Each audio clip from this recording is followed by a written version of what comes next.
You know what, dog? Hmm. Before I passed out last night, I saw the funniest thing. What's that? I saw a podcast on YouTube that was ripping the Chicago Bears worse than we do. And I'm a native Mm, Chicagoan. There's somebody who rips on Caleb Williams worse than us. He was until he said, we can't put everything at the feet of Caleb Williams for this past loss. Yeah, he's got a point. He's got a point. More on that later. Let's go.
I can't do it. We'll do it live. Do it live!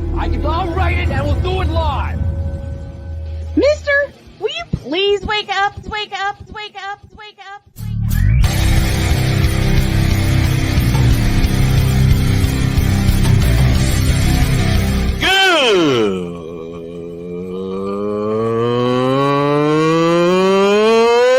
Good morning.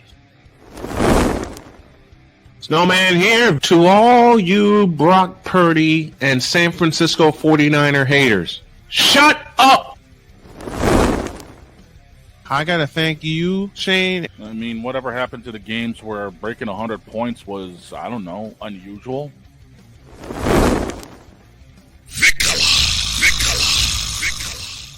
There was one word to sum up the All-Star weekend. Trays. Cause we take this job so serious. Splash Brothers, yes. Ray Allen, replace him with Steve Kerr.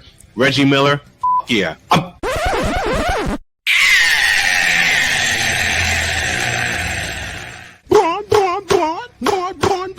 What in the all types of blue hell?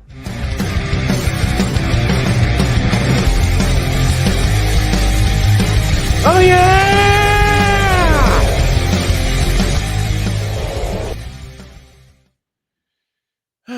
Let's get this thing. Good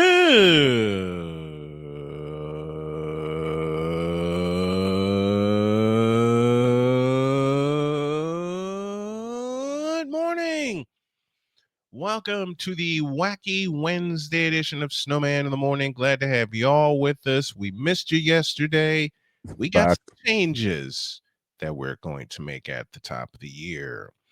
This first hour is presented by BetUS.com. BetUS.com, where the game begins. Use code Snowman for a 125% deposit match on your deposit. Man, do we have a lot to talk about today. Mm-hmm. And we got an old friend dropping by a little later. Oh, crap. He's already got the grin. That tells me everything. What?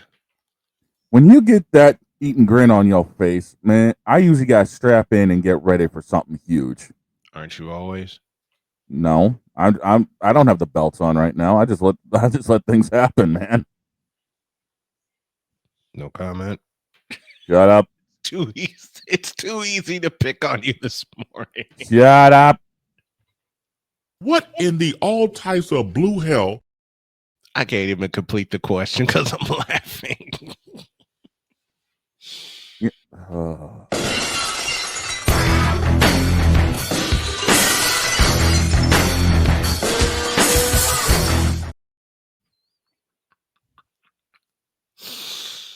Okay.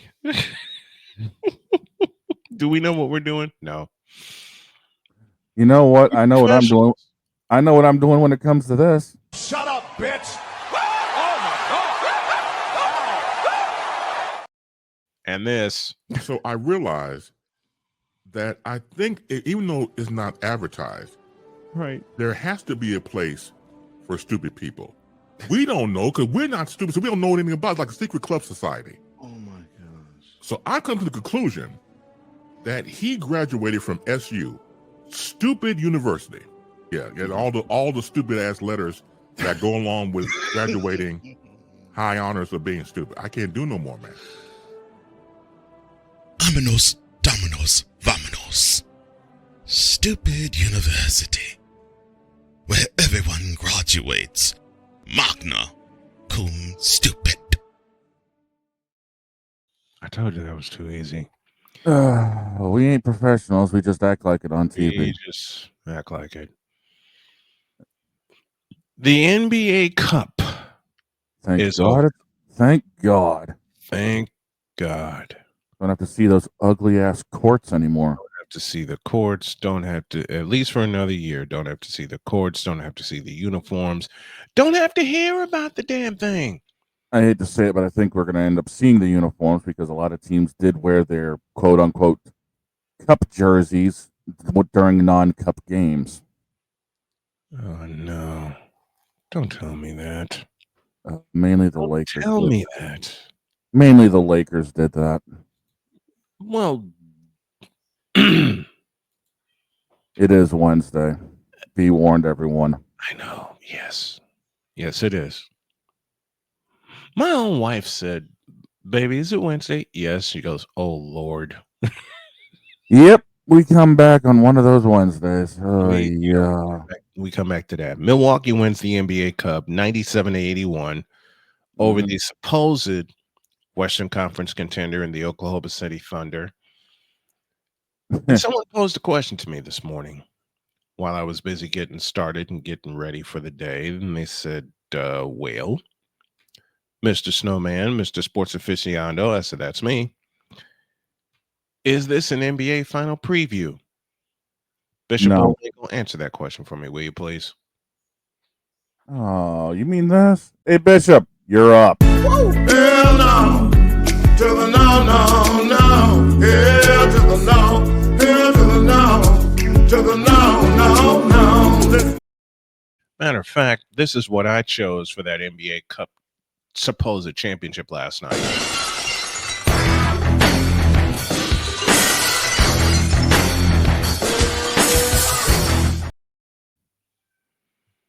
I broke the glass. I went to listen, like I said, like I was telling Dog in our pre-show meeting, I had plans of doing a women's basketball game last night, Iowa State and UConn. But UConn just dropped the hammer on everyone. UConn dropped 100 on Iowa State. And my wife even said, weren't you supposed to do a game? Hi, Pumpkin. Like, weren't you supposed to do a game tonight? Yeah, I didn't feel like doing it. Because you get that feeling. You've been broadcasting about, what, 18 years now? 19? About that, yeah. About 19. You get the feeling when something's not right. Been there, done that. You know that feeling when something just ain't right. And this wasn't right. No. I love you, Audi Crooks, the star for Iowa State. But it's Paige Beckers. The number 1 draft pick next season. Mm-hmm. We all know that for a fact. It's done.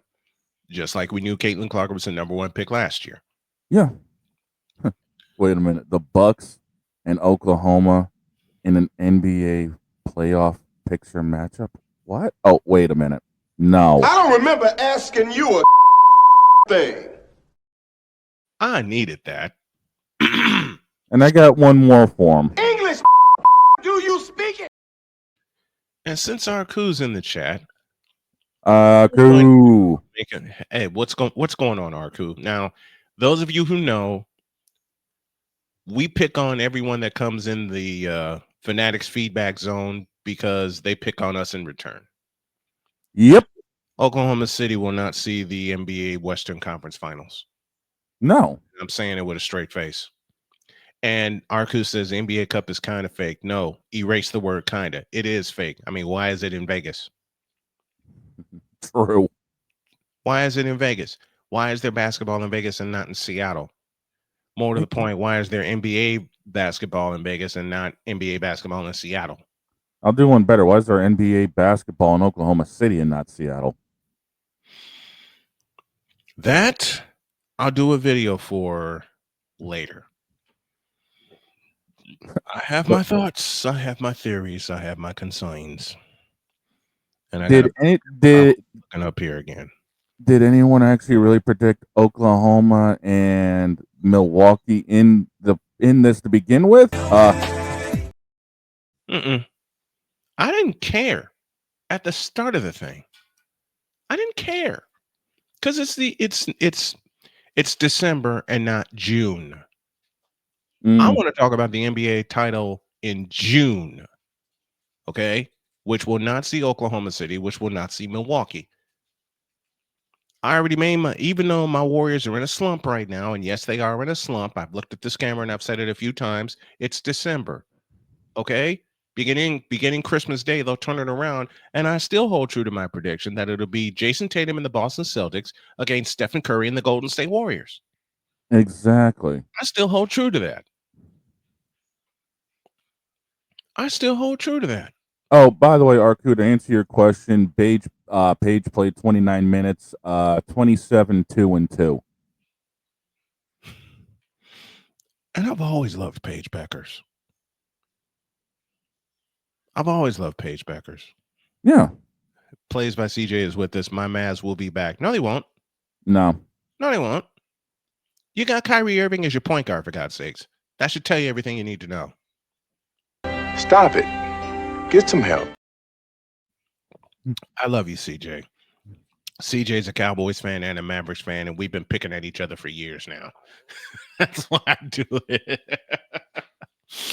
Mavericks are going to be back. That's why I pick at him. The Mavericks are going to be back.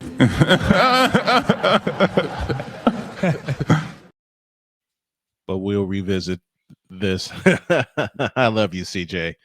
CJ, a member of the BS3 network. If y'all haven't had a chance to go check out Plays by CJ on YouTube to see his reactions, his raw reactions to games, I suggest you do. It's hilarious. I mean, he's more hilarious than I with my raw reactions. And y'all see that on Play by Play Sunday. Yep. Indianapolis, Denver, anyone? True. True. And if you think I have raw reactions, you ought to hear my wife. We have many times. I know you guys have. I'm talking about the general public who hasn't tuned into a play-by-play game that we do. True. And now to really make somebody angry, let's take a break. When we get back, we'll do some more visiting on this NBA Cup business, and it's a business. Anybody who doesn't think so, it's a business. And to think we got the end of that a week before Christmas. So Christmas came early for us. Let's take a break. When y'all get back, we'll talk some more basketball, and we got more sports for you. It's your 180-minute joyride of Snowman in the morning. Back in a flash.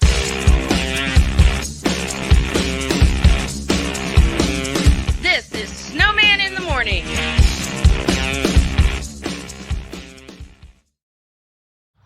People tell me how lucky my daughter is to have been adopted. But really, we're the lucky ones. Learn more at adoptuskids.org. This planet has been great to me.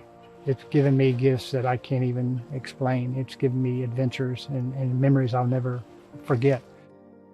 And Battleborn, I think, has given me the opportunity to go beyond and give something back. How can I be a better custodian to this planet and the place I live? That's where I am with Battleborn. Let's make the planet a better place. Whether it's news, The largest egg producer finds bird flu in chickens at a Texas plant. Weather. Devastating tornadoes rip through the heart of the United States. Inspiration. A breast cancer survivor completed the journey of chemotherapy and now begins a future one of matrimony or sports. Michael Jordan is shown on a photo with Diddy. LeBron James has a video extolling the virtues of a Diddy party. This has been yet another Beating a Dead Horse presentation. We got you covered. BS3 Network, in association with Comey Media Incorporated, proudly present The Morning Shift with Cole Johnson. Live every weekday at 8 a.m. Eastern, 7 a.m. Central.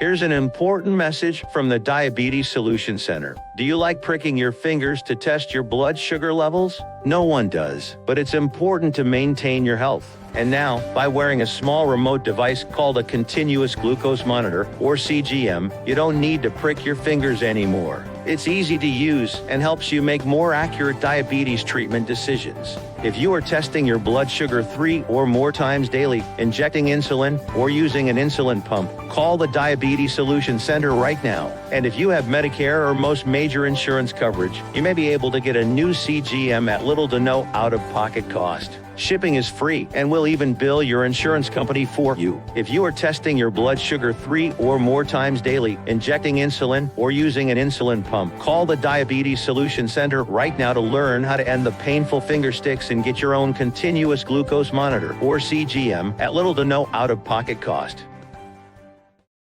SeatGeek is the ticketing app for fans like Boomstick Lady. No free throw is safe from the roar of her sticks. SeatGeek helps her find a seat in the direct eye line of the shooter so she can sit where her boomsticks make the biggest boom. Everybody okay?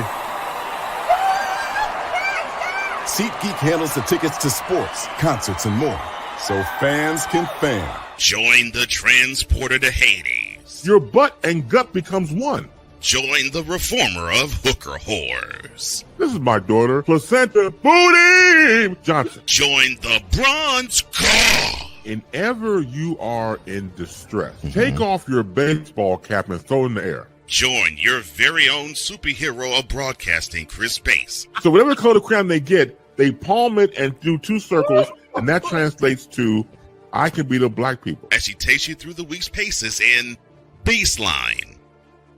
Live every Saturday at 8 a.m. Eastern, 7 a.m. Central, Pacific Time Zone people, just stay asleep when this is on live and just catch the recording. Oh, I'm sorry. Exclusively on the Chris Bass YouTube channel.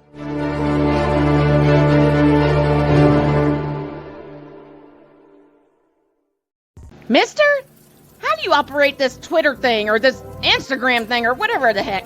You're supposed to know all this stuff. Anyway, welcome back to the show.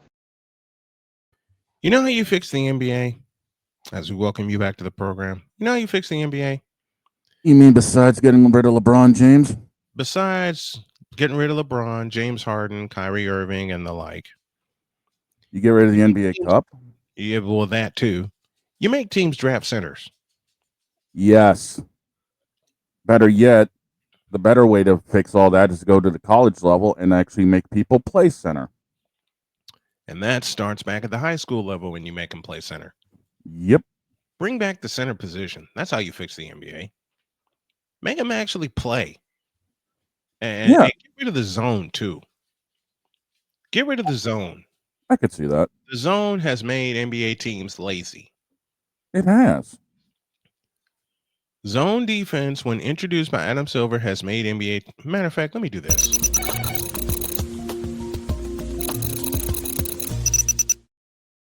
Oh, I was actually about to find that button. First of all, you make teams play center. Yep. You make players play the center position. You make them learn what it's like to be in the pivot and bang people around all day. And you send them to the Bill Laimbeer School of Playing Center. Center is just more evolved. No, it isn't. No, it isn't. There's everything wrong with the center. Matter of fact, give me this button right here. Plays by CJ. I'm going to make you angry because I'm about to tell the truth about the position of center. He wants to say it's more involved. Bullshit. They don't know how to bang around in a post anymore. You Nope. send him to the old school center. You send him to a couple of old schoolers. Kim Olajuwon, Bill Laimbeer, Abdul Jabbar, maybe. Shaq Real Daddy. centers. Oh, they don't want to mess with Shaq. No, hell no. Shaq would Shaq will destroy run him. him over and kick. Shaq will run him over and kick him out. David Robinson. Gotta have the Admiral. Robert Parrish. Robert Parrish. The Chief.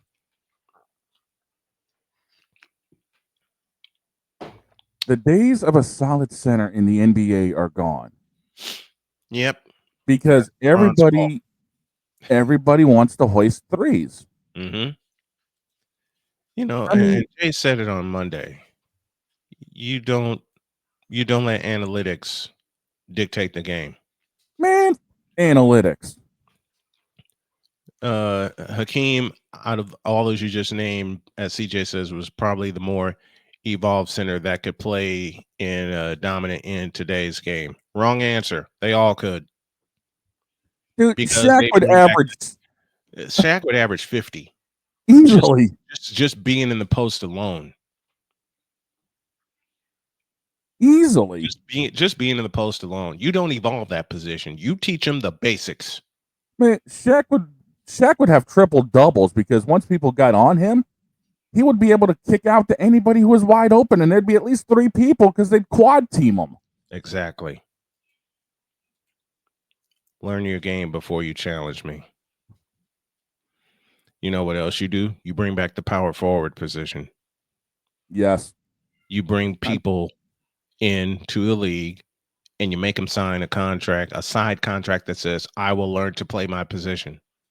And if I don't, I will be fined. Now, don't get us wrong. I mean, the power forward position did evolve. Yes. Through the years. Yes, it did. But, no lie there. I mean, the players that made it evolve were the anomalies. David Robinson, Hakeem Olajuwon. Let's see. Abdul Jabbar with the most indefensible shot ever. And if we're talking powered forwards, the first 3 that come to mind, Larry, Timmy D, and Charles. Dirk. So yeah, you got Charles who played the prototypical, but I was thinking more along the lines of Dirk. I would add Dirk. You know what? Dirk's a good choice for at the power forward position. Also, another one, Robert Horry. Robert Horry is more of a shooting power forward, but he banged with the best of them. Charles, yeah, and that's the thing as well. That's the thing is the power forward position. Yes, you need to learn how to play close, but you also have to have the adaptability to have something from 15 feet and back. And the first one that did that for the first 2 that did that for me when I started watching were Kevin McHale and Charles Barkley. Why don't y'all blame Steph Curry for ruining the game? It's pretty simple. Steph Curry turned what was an anomaly into a weapon. And then Steve Kerr had the smarts to turn it into a strategy and keep it within the context of the offense. That's why. LeBron ruined the NBA as we know it. Period, point blank, end of story. He ruined it. LeBron and the 4-letter network for ramming them down our throats. And up our you-know-wheres for many years. Facts. LeBron has ruined the NBA. I'll look in this camera and I'll say it all day long because it's the truth. LeBron has ruined the NBA with his somewhat style of play. And I say somewhat because he doesn't have a style. I say somewhat because he doesn't have the fundamental tools and has had it for 22 years. And before I go off on a tangent, let me keep this to where I wanted to keep it. Because I feel myself drifting already. Before you know it, it's going to end up turning into a confessional. That's next.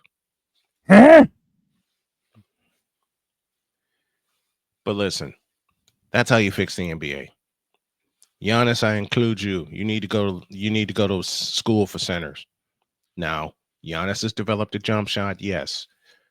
But you're 7 feet tall. That alone is an advantage. You don't need to be shooting out from 20 feet and beyond. Only when you feel like you have to. Look at Wemby. I'll give you an anomaly. Robert Horry. Yep. Robert Horry played both forward positions at Alabama and in the NBA. He, unlike LeBron, just happened to be equipped with a jump shot. Same with Dirk Nowitzki. Nowitzki can post with the best of them. He just happened to be equipped with a jump shot. Look at Larry. Bird did the same thing in the 80s.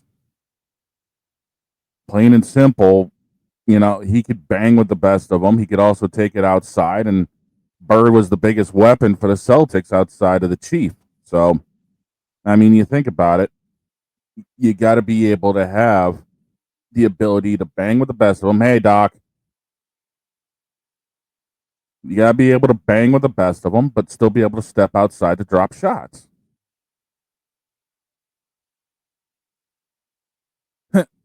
CJ, we'll work on that. Trust me.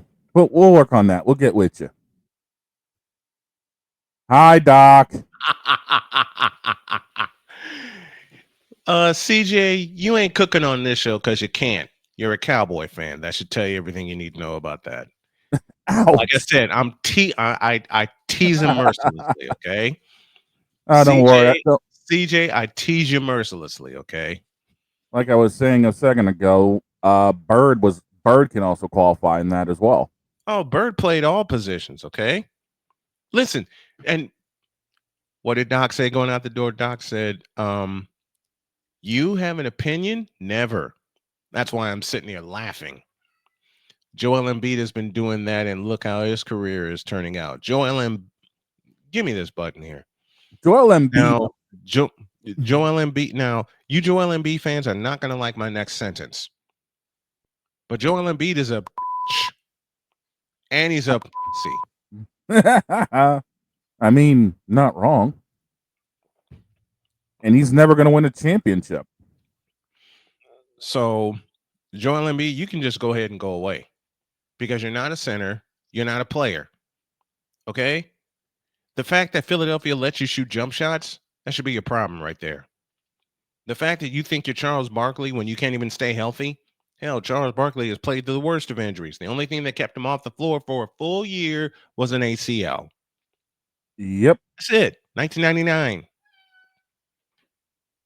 Back when he was with Houston. Even Punkin agrees with that. Anyway.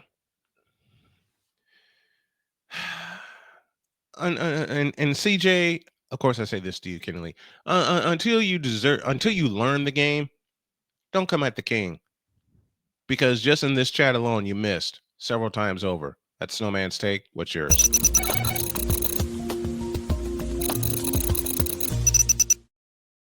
And as I say that, he shows up.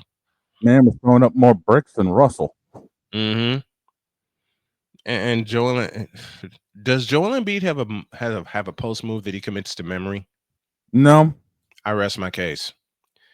All right, let's take another break. When we come back, more NBA stuff. And I may have another opinion. Although Dr. K says I shouldn't give it freely. And she's laughing while she's walking out the door while saying that. Oh, Lord have mercy. Back in a few.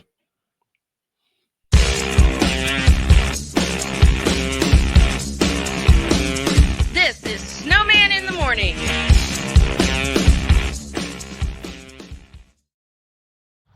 People tell me how lucky my daughter is to have been adopted.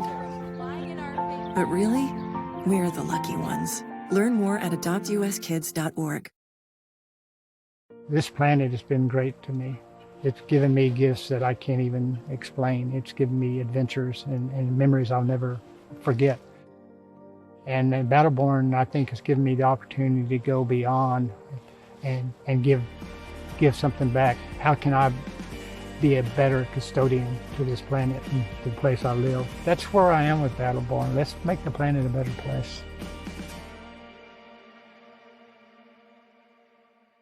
Whether it's news, The largest egg producer finds bird flu in chickens at a Texas plant. Weather. Devastating tornadoes rip through the heart of the United States. Inspiration. A breast cancer survivor completed the journey of chemotherapy, and now begins a future one of matrimony or sports. Michael Jordan is shown on a photo with Diddy. LeBron James has a video extolling the virtues of a Diddy party.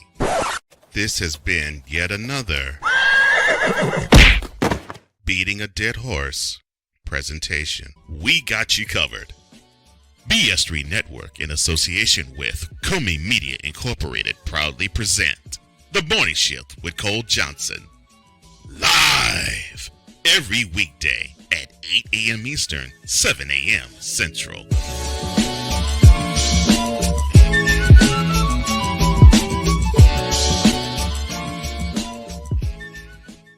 Here's an important message from the Diabetes Solution Center. Do you like pricking your fingers to test your blood sugar levels? No one does, but it's important to maintain your health. And now, by wearing a small remote device called a continuous glucose monitor, or CGM, you don't need to prick your fingers anymore. It's easy to use and helps you make more accurate diabetes treatment decisions. If you are testing your blood sugar 3 or more times daily, injecting insulin, or using an insulin pump, call the Diabetes Solution Center right now. And if you have Medicare or most major insurance coverage, you may be able to get a new CGM at little to no out-of-pocket cost. Shipping is free, and we'll even bill your insurance company for you. If you are testing your blood sugar 3 or more times daily, injecting insulin, or using an insulin pump, call the Diabetes Solution Center right now to learn how to end the painful finger sticks and get your own continuous glucose monitor, or CGM, at little to no out-of-pocket cost.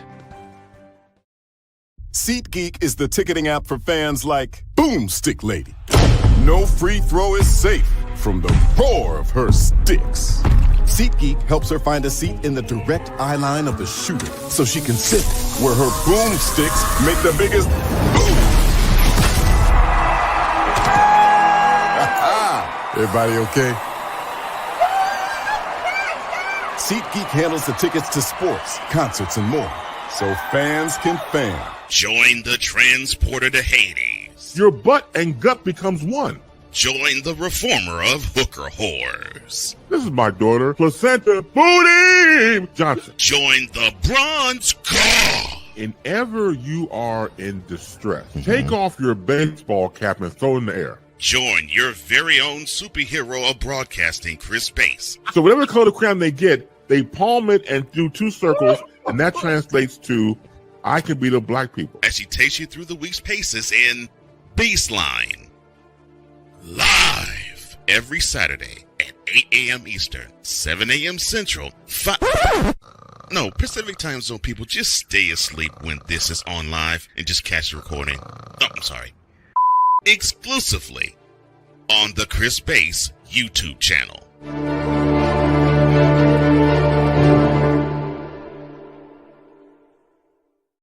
Mister? How do you operate this Twitter thing or this Instagram thing or whatever the heck? You're supposed to know all this stuff. Anyway, welcome back to the show. Well, as we wait for the boss man to get back, CJ, the problem with Joel Embiid is he relies too much more on his jump shot than he does banging in the post.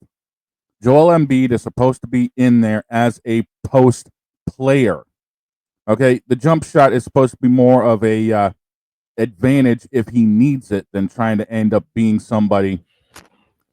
Yeah, there you go. Okay, what happened? What happened? Oh, I'm just talking about the CJ about the fact that he's Embiid's supposed to be in the same category as everybody else. Who told this lie? In fact, I'll read it and address it myself. Joel Embiid is literally what y'all was talking about. He was banging down in the post and can shoot the 3. So what's the difference between him and the rest? I'll tell you what the difference is. First of all, your best ability is availability. And Joel Embiid ain't that. Second of all, Joel Embiid has a post game since when? Not since Kansas. Third of all, his shot selection. Dad, you're going to love me for using this. His shot selection is piss poor. Mm-hmm. Did I tell any lies? You know a center that had a better looking jump shot than Joel Embiid's and was more accurate? Hakeem Olajuwon. A fellow who I happened to meet one year. Does the name Dave Corzine mean anything to you? Ooh. Huh? I get it. You know a power forward who played center and had a jump shot and had a pivot jump shot that could scare anybody, including Joel Embiid? Hmm. Jack Sigma. Ooh. How about that? I could see that. And I'm really going to piss CJ off by mentioning a name that, according to him and many others, I have no business mentioning in terms of forwards. Before Try I do me. that, Pumpkin. Okay. You know who that name is? Hmm. Last name Chambers. Ooh. Man, Tom Chambers can run rings around Joel Embiid. Joel Embiid is soft as my Pumpkin. Just lay up here, will you? Joel Embiid is as soft as my daughter's pillow. Okay? And he's softer than this chunky putty tat I got up here. Man, Embiid is softer than the toilet paper section in the supermarket. That's pretty soft. Joel Embiid and Ben Simmons deserved each other for the years they played together. You're not wrong. There was a Ben Simmons mention. What's wrong with you? What? Hmm. Hey, CJ, have you ever seen Tom Chambers play? Tom Chambers was the predecessor to Dirk Nowitzki, a post game and a jump shot. And before there was Tom Chambers, there was Kevin McHale. Mm-hmm. Kevin McHale can run rings around Joel Embiid. Man. Find the lie. Man, Ben Simmons has showed up more in this show than he has on the court. That's the truth. That's the truth. You won't get an argument out of me. But seriously, to those of you who have, listen, since Joel Embiid wants to shoot all kinds of jump shots, I'll give you a forward that had a jump shot, can post people up, was undersized, and still beat the hell out of people in the post. Mm-hmm. Adrian Dantley. Oh boy.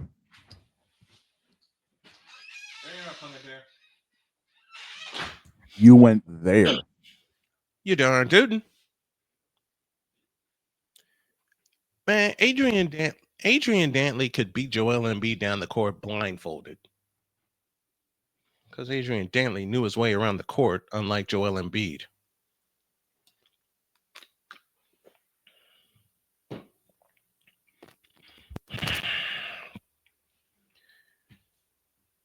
Joel Embiid playing center, that's laughable in and of itself. But to have me, CJ, mention him in the pantheon of greats,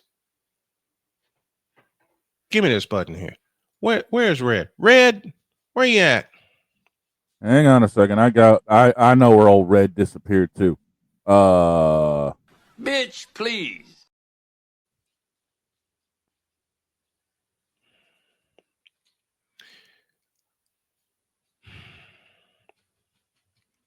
I got a better one for that. Go. Bitch, are you for real? Exactly. Do you even know? Hey, CJ, do you even know who Tom Chambers is? Because if you would have done your history, yes, he did play for the Phoenix Suns, but his career started in San Diego with the Clippers.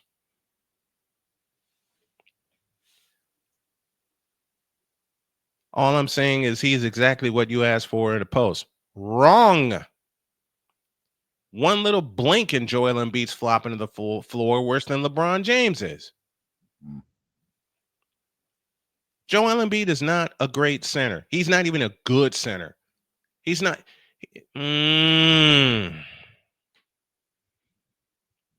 Joel Embiid sucks. Okay? All this ballyhoo, and he only played. You know how many years he played at Kansas? 1. Problem. Larry Johnson could run rings around him. Grandma. That's right. Grandmama could run rings around Joel Embiid. I mean, Joel Embiid takes one shot to the chest and he's flopping around looking for a call. Meanwhile, 4 buckets have been exchanged by the time Joel Embiid gets his ass and the rest of them off the floor. Embiid would not survive in the glory days of the center. You know who Embiid needs to learn from? If he chooses to? Does the name Bill Laimbeer mean anything to you? The bad boys of Motown. Mm-hmm. You know who Embiid needs to learn a jump shot from? Mark Aguirre. Oh. So, man, we're going to have to schedule something because I need to be on this show. I got to cook. You ain't got the materials to cook, man. You can't even come in the kitchen with me. You know who Embiid really should learn from when it comes to mental state, being in the post? Rodman. Man, Dennis Rodman would be in his head in 2 seconds and Embiid would go running out the back door. Exactly my point. Hell, he could learn from Horace Grant. Wait a minute. Bill had no bag whatsoever. Really? Really? And he's one of the Pistons' all-time leading rebounders? Had a jump shot that'll put Embiid to shame? Was one of the original bigs that could shoot a 3-point jump shot, but only shot it within the context of the offense? Really? And you call yourself a basketball aficionado? Stop it. Wait, Michael? Michael? Hang on. Nope, wrong button. Got it. Stop it. Get some help. Man, get some help, will you? Joel Embiid got no business with being in the NBA right now. He's 11 years in and has not proven a blank thing. That's for that franchise. He was great for Detroit, but that's about it. Isn't that enough? Isn't that enough? Bill Laimbeer was one of the pieces of the identity of the Bad Boys. And you know what else Joel Embiid has never had? A great coach like Phil Jackson, like Chuck Daly, like Pat Riley, like Bernie Bickerstaff, like Cotton Fitzsimmons, like Paul Westphal, like Larry Brown. Any of those guys mean anything to you? Like Billy Cunningham, like K.C. Jones. Man says like he's Tim Apples. Man says he's got a cook. English, do you speak it? CJ, I challenge you to come on the show with me because you don't have enough to hang in this kitchen. You ain't got enough to hang in any kitchen when it comes to NBA basketball, especially now with old Snowman here. I said it, and I mean every minute of it.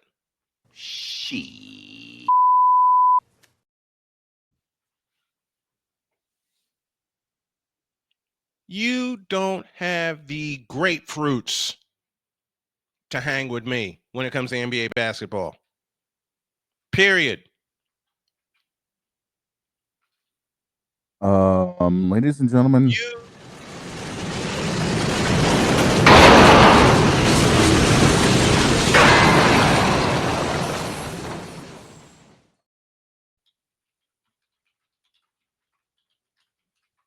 Yeah.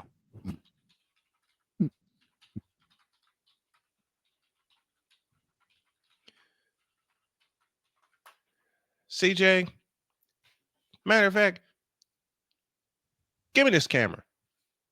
Ooh. Oh, hell. Yeah, I said it. Give me this camera. CJ, I'm looking right here and I'm telling you, you ain't got the grapefruits to hang with me when it comes to sports talk.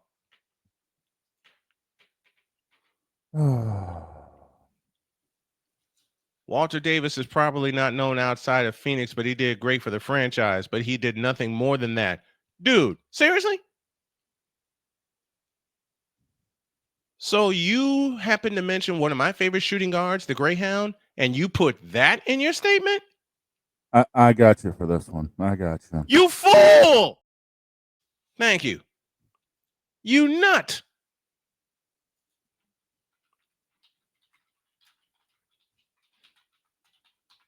You nut. Man, Apparently you don't know about the years Walter Davis spent in Denver with that high-scoring franchise. Dude, listen, I could name so many. You know what?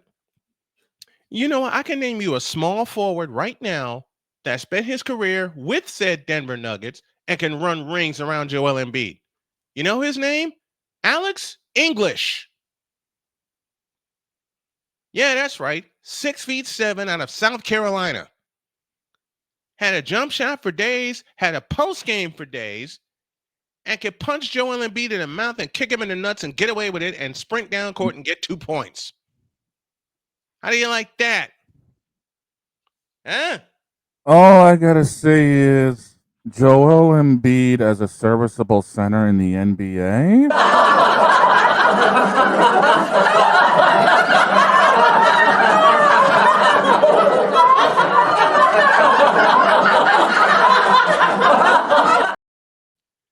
Is Walter Davis even a top 100 player? Yes. Is Walter Davis in any form of a great guard whatsoever? Yes. Which tells me you don't watch basketball, which tells me you don't pay attention to basketball. Because if anybody that talks old school basketball with me, they're mentioning Walter Davis. They didn't call him the Greyhound for nothing. CJ, I got a gift for you before we end up heading to break in the next 10 minutes. It's called this.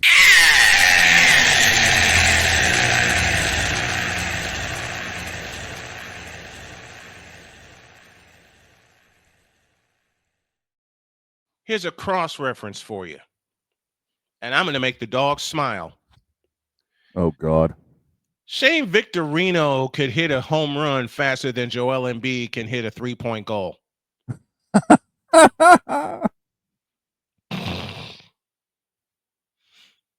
Victorino would last longer, too. He has. Yep. I'm going to look at no, you're not. Because I'm going to look forward to watching that top 100 list in about 24 years. You'll see Walter Davis on there. Matter of fact, I can name you even more. I can name you even more forwards that play better than Joel Embiid plays at center. I can name even more. I don't have to say James Worthy. I don't have to say Scottie Pippen. I don't have to say Larry Joe Bird. I don't have to say Jerome Kersey, do I? I already mentioned Tom Chambers. I already mentioned Charles Barkley. Right? I don't have to say Hall of Famer Dominique Wilkins. Do I? I don't have to say Hall of Famer Bob McAdoo. Clyde the Glide Drexler. I don't have to say Hall of Famer Elvin Hayes.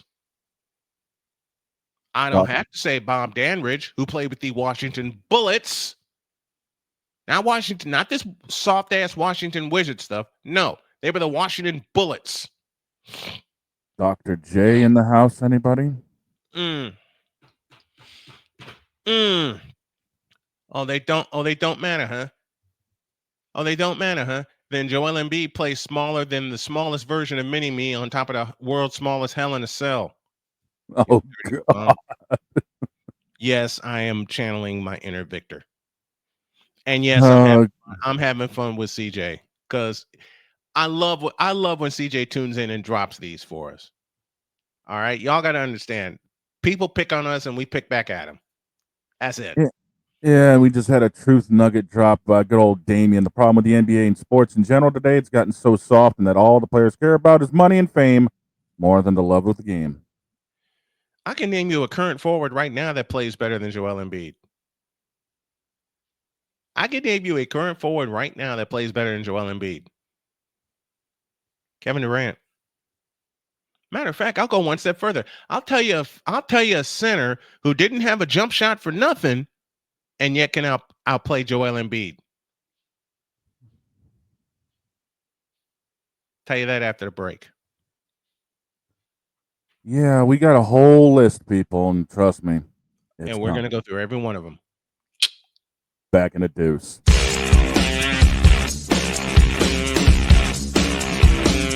This is Snowman in the Morning.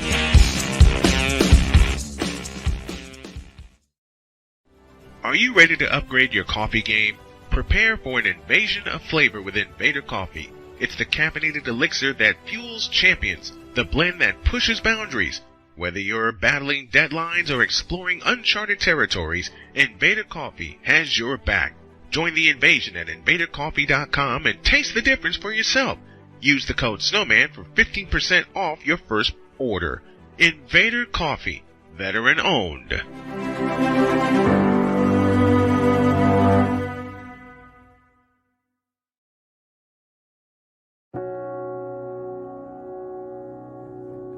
Do you remember our first group photo? This is it. Smiles all around, even though we were all nervous. Who could have imagined that our first weekend together would soon turn into a lifetime of memories? You're an amazing young man. Your brothers and sisters really look up to you. They're a big brother. It's so cool to watch the adult that you've become, and you really have done as much for us as you think we've done for you. You know, it took 20 years, and I got my third child who was 17 at the time. There are so many rewards in life. You coming into our home was one of the greatest rewards we could have ever had. I ain't never felt so much love before in my life.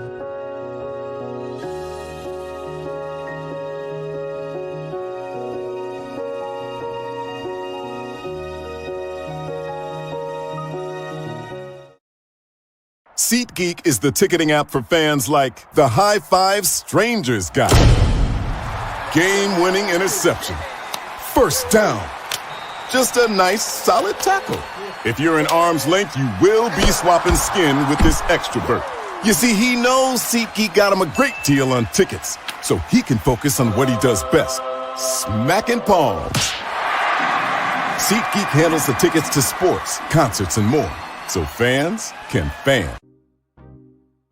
Quinn. Moment of clarity. I haven't watched BET in years. KP. Drake needs to come back with another triple platinum album. E-Digger. And then you have Ray J. Like, I can't stand that River Cricket.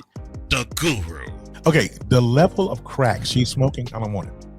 BS3 Network proudly presents the Knucklehead Chronicles podcast, where from card tips to hot topics to meep of the week, anything goes. Live every Sunday at 2:30 p.m. Central.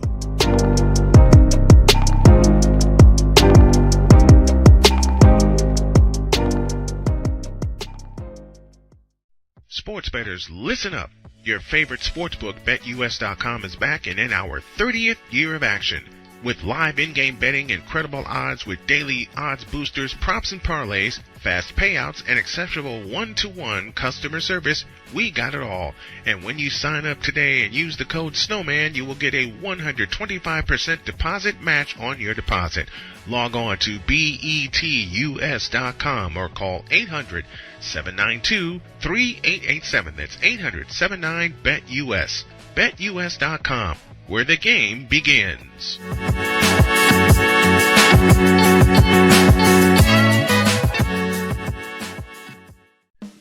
Attention sports fans, looking for the ultimate gear and apparel to show your team pride? Look no further than Fanatics, the #1 destination for sports enthusiasts. Visit SnowmanMultimediaSports.com today and shop a wide selection of officially licensed merchandise from your favorite teams and players.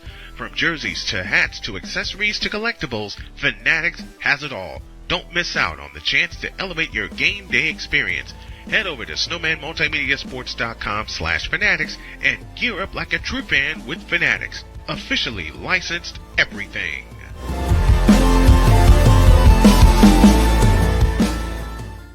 It's no secret. Today's consumer wants convenience and likes things on the go. They want to be listened to and receive instant solutions to their queries. This can often make or break the customer service experience. That's why it makes convenient interactions easy for you. Whether your customers want to connect with you via text, Facebook Messenger, Google, Instagram, or website, all messages now come to the one easy-to-use inbox, so you don't have to check a dozen different sites from the platform. From here, you can send SMS or email, answer questions, schedule appointments, take payments, and close more deals simply by messaging back and forth with your customers. When someone searches for a business like yours, they will look at your reviews. So unless you have more positive reviews, they'll choose someone else. Luck makes it easy to collect hundreds or even thousands of reviews from your customers. Simply send a review invitation or create automation that requests customer reviews right after the sale, or maybe right after a service is completed. It will take them 30 seconds or less to leave the review. Now those reviews will show up on the search result and increase your ranking that matters most. Plus, our advanced reporting will show you exactly where your leads are coming from and if your website or ads are doing their job. So why are you waiting? Put your business way in front of your competitors, get more leads, convert more of those leads to paying customers by getting started with today. Mister? How do you operate this Twitter thing or this Instagram thing or whatever the heck? You're supposed to know all this stuff. Anyway, welcome back to the show. Joker is a better center. Well, duh. Joker No actually kidding. plays center. Carl, dude, You're a the little cat. late. The cat is better center. Come on. You ain't right. I had to go there. You ain't right. Dude, Vlade Divac is a better center than Joel Embiid. Well, we know that. It's too easy. Because Joel Embiid can't play center. Dude, Joel Kevin, Embiid has... Look, Joel Embiid forces up more bricks than the best Mason I know in this area. Oops. And I'm in Southern dude, Indiana. Oops. Kevin Duckworth was a better center. And I love Duckworth.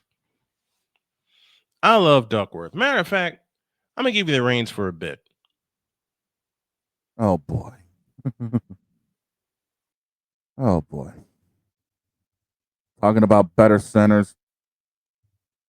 Hey, CJ, I'll give you someone else who's a better center. Al Horford.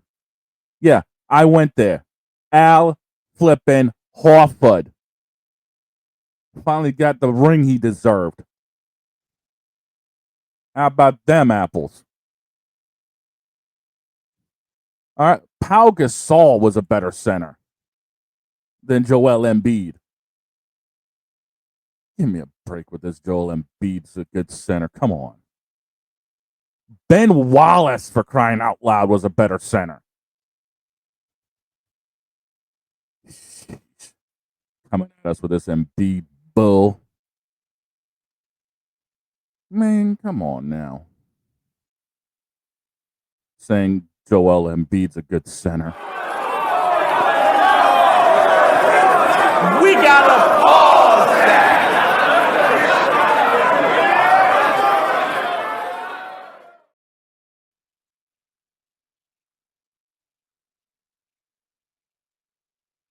CJ, there's one thing that Horford has that Joel Embiid will never get because A, Embiid's too soft.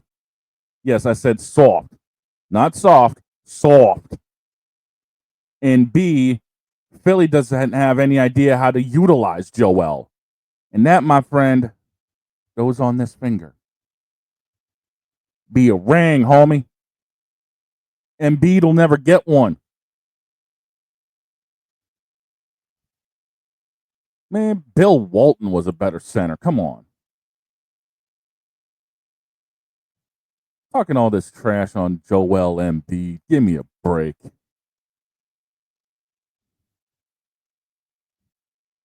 Dude, I'll give you another one. Brad Daugherty. There's a name for you guys out in Cleveland. Brad Daugherty.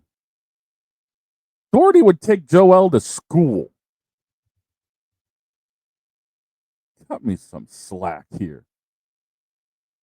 I'll give you someone else, dude, who would end up taking Joel to school. Chris Bosh.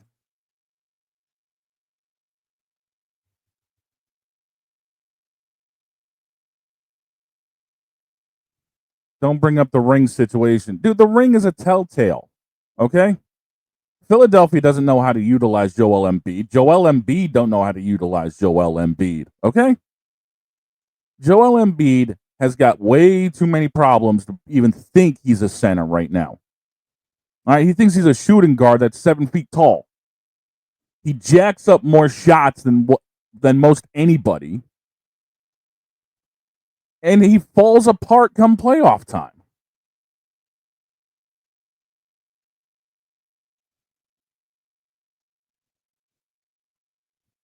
And yet again, he has barely played this season. Give me a break.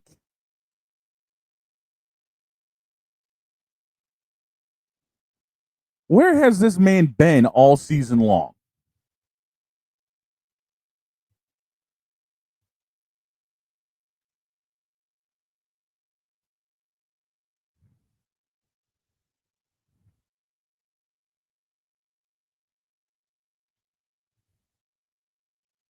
Like, seriously, where has he been?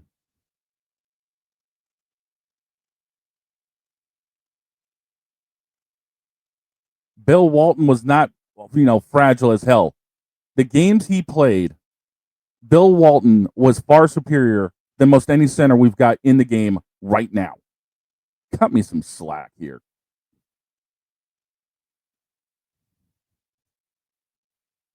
Joel Embiid this season's only played 6 games. 6. Come on.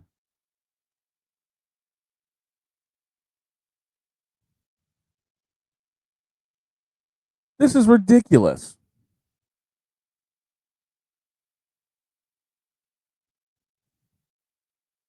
This man has jacked up 95 shots and he's only made 39 of them. And 25 of those shots have been from 3. Are we serious with these stats right now? Why is a center jacking up that many 3-pointers?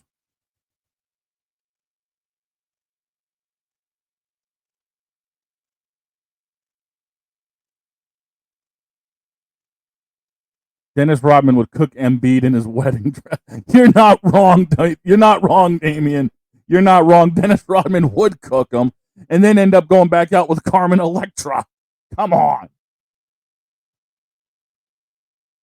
And ladies and gentlemen, I think we just had somebody just show up. Oh crap. Really? Oh hell. Take it.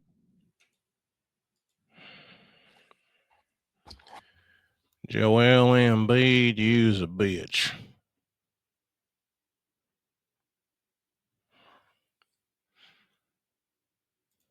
Let me just say it plainly.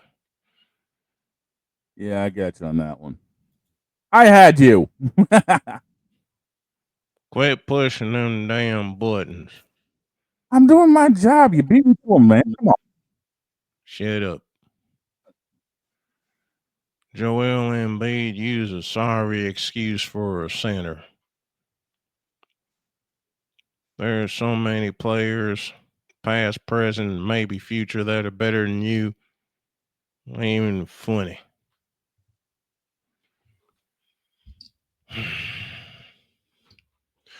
I'm surprised Joel Embiid has lasted this long, considering the fact he can't stay healthy.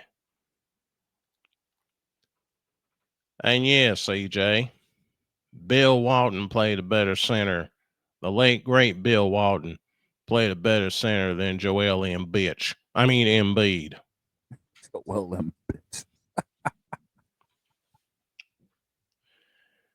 Listen,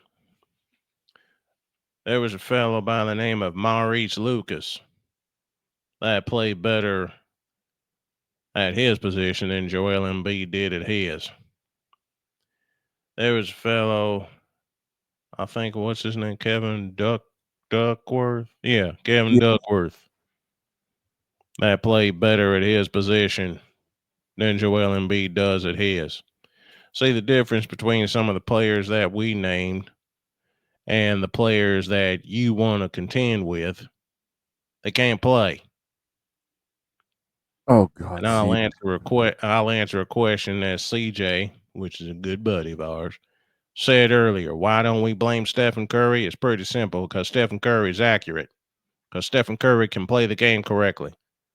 Because unlike Joel Embiid, Stephen Curry is a point guard who discovered an anomaly and turned it into a weapon. What weapons does Joel Embiid have at his position?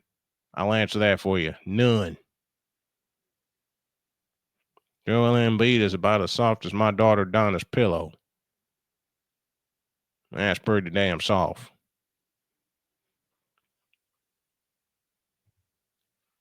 I'm out of here. I ain't got nothing left. Oh dear God. It's gonna be that type of day.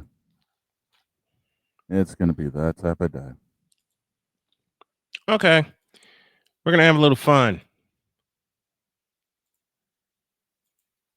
Since CJ is begging to come up here, Oh God. let's have some fun with him, shall we? Take a break and come back. Yep. Take a break, come back, and then we're gonna roast CJ live on this program. Hour 2 after this. Yep.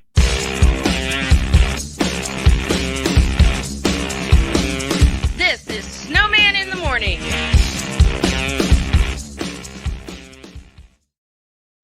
Are you ready to upgrade your coffee game? Prepare for an invasion of flavor with Invader Coffee. It's the caffeinated elixir that fuels champions, the blend that pushes boundaries. Whether you're battling deadlines or exploring uncharted territories, Invader Coffee has your back. Join the invasion at invadercoffee.com and taste the difference for yourself. Use the code Snowman for 15% off your first order. Invader Coffee, veteran owned.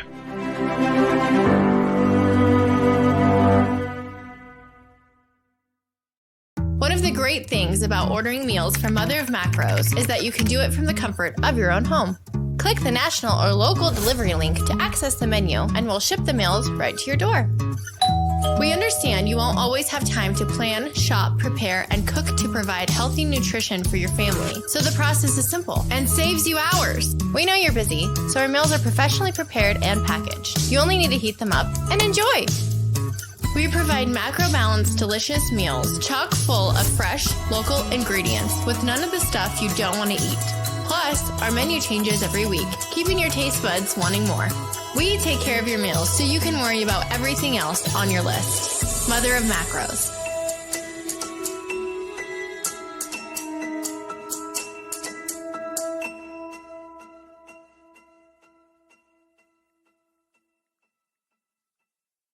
SeatGeek is the ticketing app for fans like the High Five Strangers guy. Game-winning interception. First down. Just a nice, solid tackle. If you're in arm's length, you will be swapping skin with this extrovert. You see, he knows SeatGeek got him a great deal on tickets, so he can focus on what he does best, smacking palms. SeatGeek handles the tickets to sports, concerts, and more, so fans can fan. Quinn. Moment of clarity. I haven't watched BT in years. KP. Drake needs to come back with another triple platinum album. E. Digger. And then you have Ray J. Like, I can't stand that River Cricket. The Guru. Okay, the level of crack she's smoking, I don't want it. BS3 Network proudly presents the Knucklehead Chronicles podcast, where from card tips to hot topics to meat beef of the week, anything goes. Live every Sunday at 2:30 p.m. Central.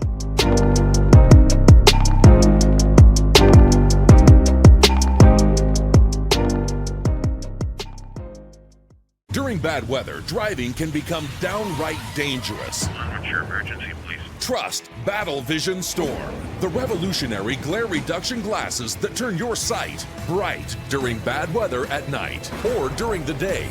Watch your ordinary vision become extraordinary. Battle Vision Storm uses light-optimizing lenses that block blue rays, so you see clearly in heavy rain at night or blinding snow during the day. Heavy rain, snow, sleet, or fog can make it impossible to drive. Not with Battle Vision Storm. Get your Battle Vision Storm for only $19.99. But wait, due to rising costs and supply chain shortages, this may be your last chance to get your very own at this low price. There is a strict limit of 4 Battle Vision Storm per order while supplies last. Don't wait, order now. Call 1-800-483-6319 or visit battlevisionstorm.com. So call 1-800-483-6319 now. Mister? How do you operate this Twitter thing or this Instagram thing or whatever the heck? You're supposed to know all this stuff. Anyway, welcome back to the show. So he finally got the nerve. Oh, Lord. As we start hour 2. He's wiggling around in his car because he knows he's going to get roasted. Here's CJ, and he's with us right now. What's going on, man? Hey, I like that. I like that. I like that. I like that. That was. I've been that wanting was to good. get. That was good. That was good. I've been That was wanting to good. get you on here for a while. How you been? You been okay? I've been all right. I'm actually, man, my voice sounds a little cracked, a little shot right now because man, I'm just recovering from a respiratory infection, man. Oh my God, it was bad, but I thought it heard was some all things. those reactions where you were losing your voice. Probably, you know what? Probably that too.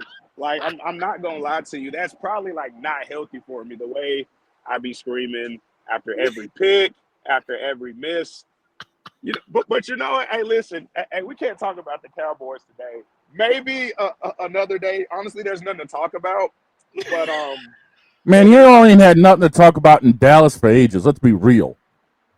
the Mavericks.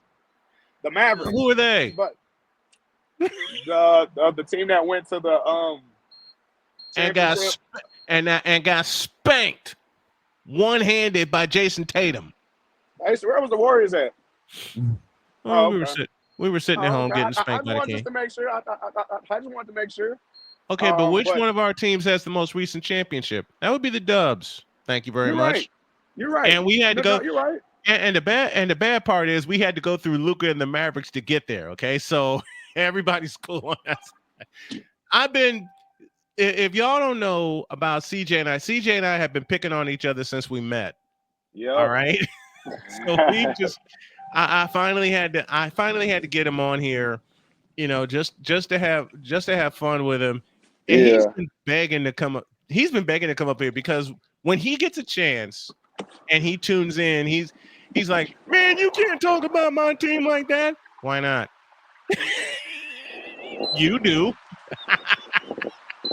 Hey, we actually had that exchange. He said, you can't talk about my team like that. You do. He said, that's different. I'm a fan. Exactly. So am I. Yeah. I crossed him up like that. That's all right. Hey, listen. Hey, today we're we're talking about. Listen, I just heard some egregious comments about about some of these basketball takes, man. I'm really. And They're not egregious. They're true. Hold on. Here's the point. Yeah. Did you get something to drink? Right. Because well, I actually need to. Listen. So my work that's got a little. From someone that has been there with respiratory infection, and that happened to me while I was on the air. You gotta have some liquid. Trust me. Take it from somebody who's been there. No, that's okay. I'm like 5 minutes away from my job. So when I get to my job and when I get set up on my desk, I'll have some water.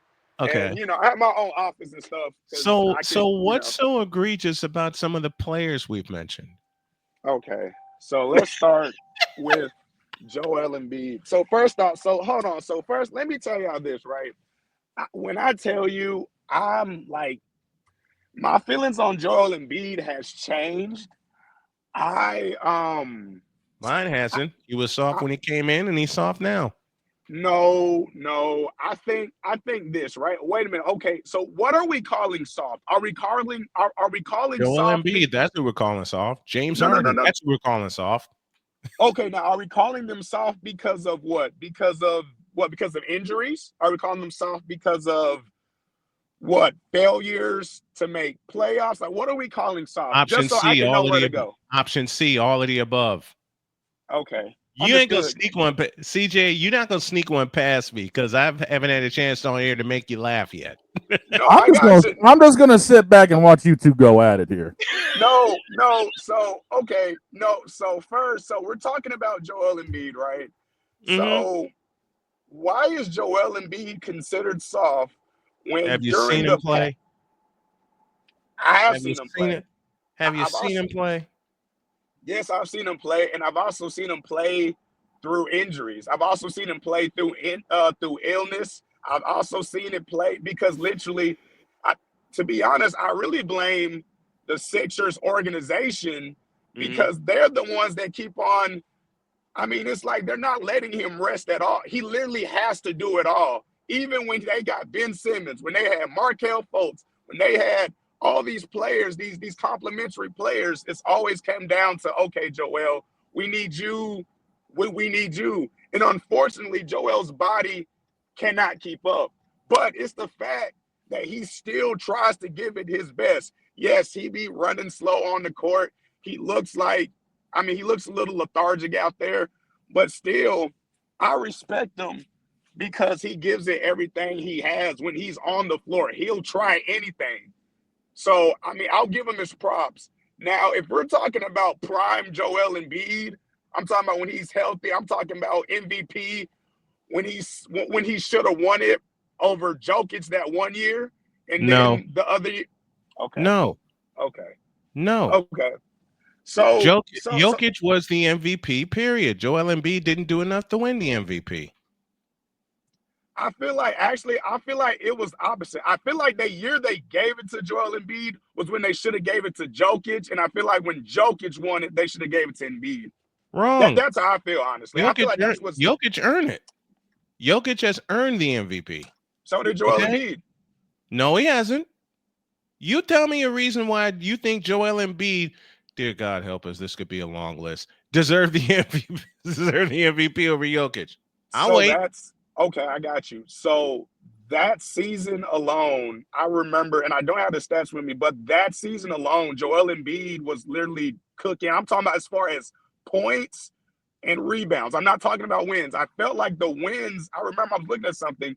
The Denver Nuggets got more wins than Joel Embiid and the Sixers that season. But numbers-wise, there's your reason right there. No, there's your reason right there. No, because when we're talking about MVPs, are we talking about are we talking about the player themselves, or are we talking about the record that goes with the player? We're talking about the basic definition of MVP, most valuable player to his team. And the 3 times that Jokic has won it, he's been the most valuable. I would argue Joel Embiid was more valuable to his team. Okay, so look at what Denver got and look at what the Sixers got. And you tell me what's more valuable. Because if I'm Joel, go ahead. So go ahead. This is where I get to mess with you and make you laugh at the same time. Talk to me. I haven't said anything yet.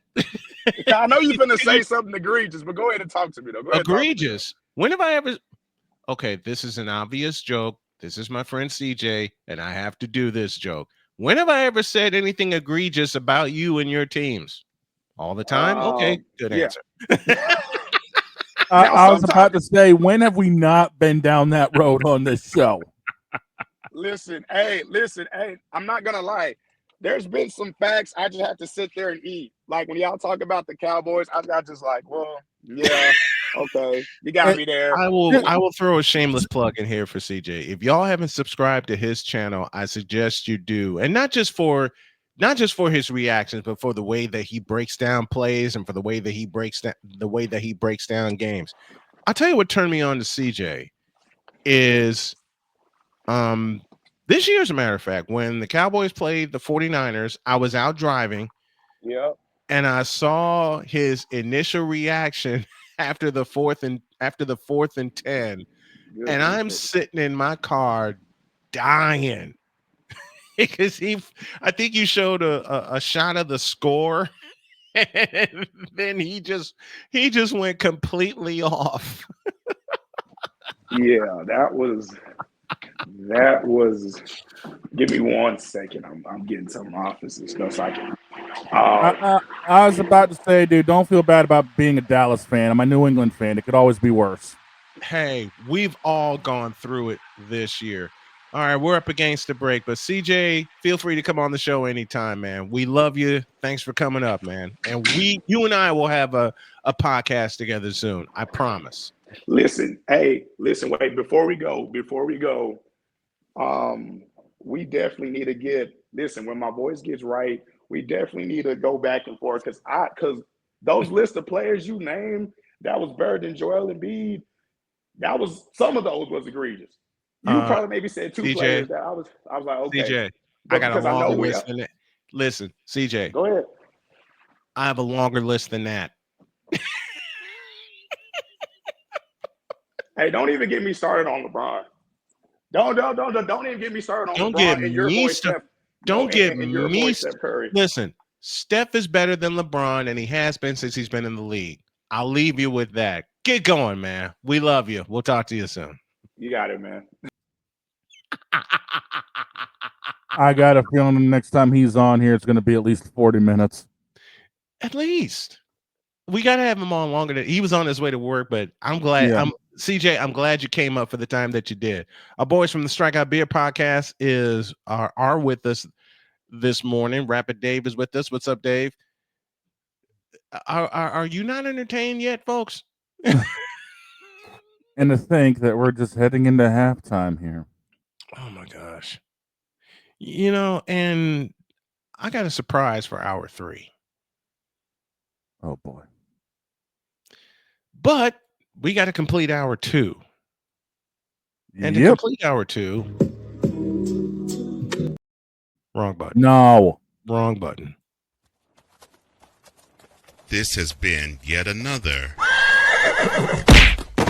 Beating a Dead Horse presentation. Hell. We're only heading into halftime. We still got to have an hour before we end hour 2. Game 7. Something Joel Embiid will never see. He did see it. Jason Tatum just gave him 51 points. Oh, yeah, that's right. What in the all types of blue hell? That's got to be what Joel has said. I feel if Joel was on a better team in a better situation, his career may last longer. Yeah, but the problem is he's playing on a 76ers team that's got ownership that's just complete. Somehow I saw that button coming. Somehow I saw that button coming. Yep. How many names did we drop today? 25-ish, I want to say. Mm-hmm. And there's plenty more. We haven't gotten to the Hall of Famers. Man, I brought up Chris Paul. I love CJ. He's so much fun to hang around. He's just, don't get me started on LeBron. Don't get me started on LeBron. I was about to say we do not need another Bron sexual confession, at least this early. Well, crap. Save it for after the break. Mm-hmm. We're back in a deuce.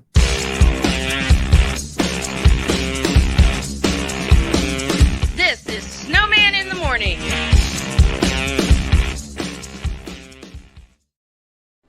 Are you ready to upgrade your coffee game?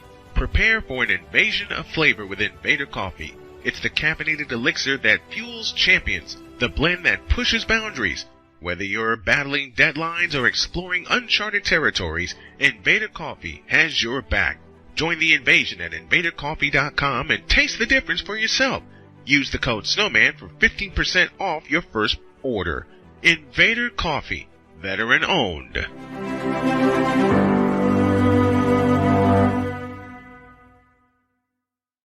One of the great things about ordering meals from Mother of Macros is that you can do it from the comfort of your own home. Click the national or local delivery link to access the menu, and we'll ship the meals right to your door. We understand you won't always have time to plan, shop, prepare, and cook to provide healthy nutrition for your family, so the process is simple and saves you hours. We know you're busy, so our meals are professionally prepared and packaged. You only need to heat them up and enjoy. We provide macro-balanced, delicious meals chock full of fresh, local ingredients with none of the stuff you don't want to eat. Plus, our menu changes every week, keeping your taste buds wanting more. We take care of your meals so you can worry about everything else on your list. Mother of Macros.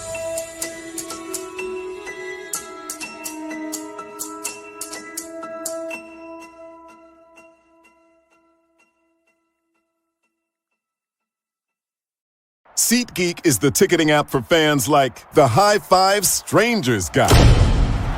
Game-winning interception. First down. Just a nice, solid tackle.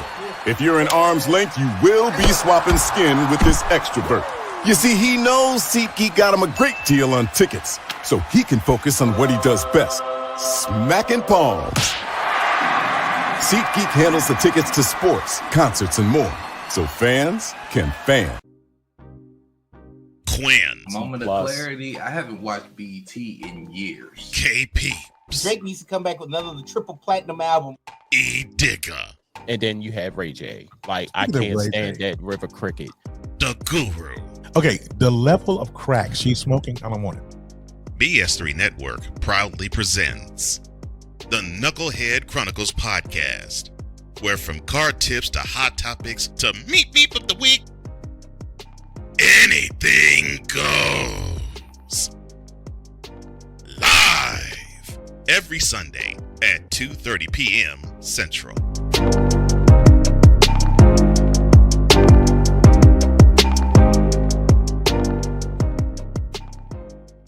During bad weather, driving can become downright dangerous. What's your emergency, please? Trust Battle Vision Storm, the revolutionary glare reduction glasses that turn your sight bright during bad weather at night or during the day. Watch your ordinary vision become extraordinary. Battle Vision Storm uses light optimizing lenses that block blue rays, so you see clearly in heavy rain at night or blinding snow during the day.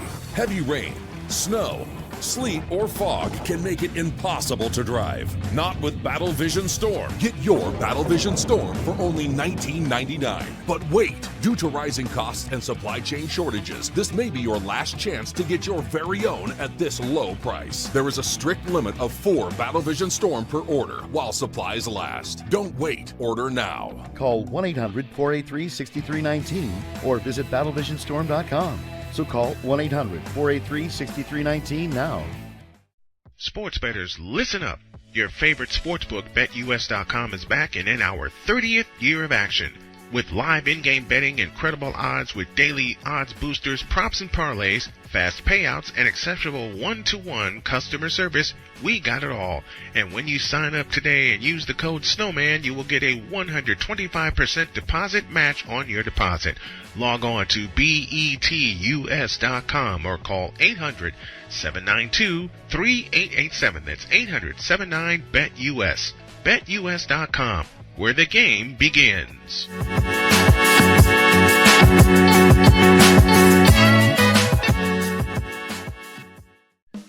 Attention sports fans, looking for the ultimate gear and apparel to show your team pride? Look no further than Fanatics, the #1 destination for sports enthusiasts. Visit SnowmanMultimediaSports.com today and shop a wide selection of officially licensed merchandise from your favorite teams and players.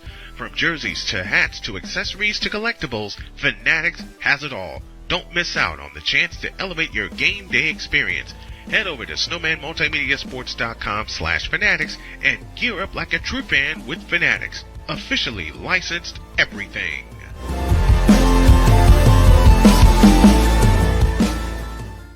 It's no secret. Today's consumer wants convenience and likes things on the go. They want to be listened to and receive instant solutions to their queries. This can often make or break the customer service experience. That's why it makes convenient interactions easy for you. Whether your customers want to connect with you via text, Facebook Messenger, Google, Instagram, or website, All messages now come to the one easy-to-use inbox, so you don't have to check a dozen different sites from the platform. From here, you can send SMS or email, answer questions, schedule appointments, take payments, and close more deals simply by messaging back and forth with your customers. When someone searches for a business like yours, they will look at your reviews. So unless you have more positive reviews, they'll choose someone else. Luck makes it easy to collect hundreds or even thousands of reviews from your customers. Simply send a review invitation or create automation that requests customer reviews right after the sale, or maybe right after a service is completed. It will take them 30 seconds or less to leave the review. Now those reviews will show up on the search result and increase your ranking that matters most. Plus, our advanced reporting will show you exactly where your leads are coming from and if your website or ads are doing their job. So why are you waiting? Put your business way in front of your competitors, get more leads, convert more of those leads to paying customers by getting started with today. Mister? How do you operate this Twitter thing or this Instagram thing or whatever the heck? You're supposed to know all this stuff. Anyway, welcome back to the show.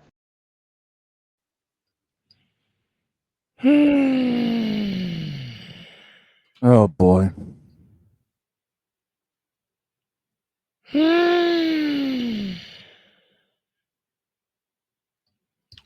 Oh boy. Oh, brother.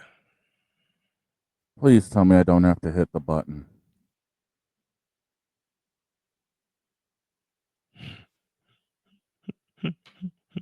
I gotta hit the button, don't I?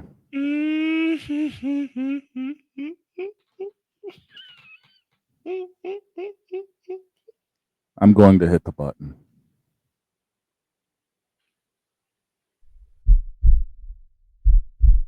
In a world where partial greatness is celebrated and total greatness is shunned, there stands to be a figure on the lips of those who love him and those who hate him. The inane comparisons to Michael Jordan and Kobe Bryant continue and has existed since 2003. There is no end in sight, for the battle between those who unconditionally love and unconditionally hate him wages on. These are their stories. Welcome to the Bronzexual Confessions.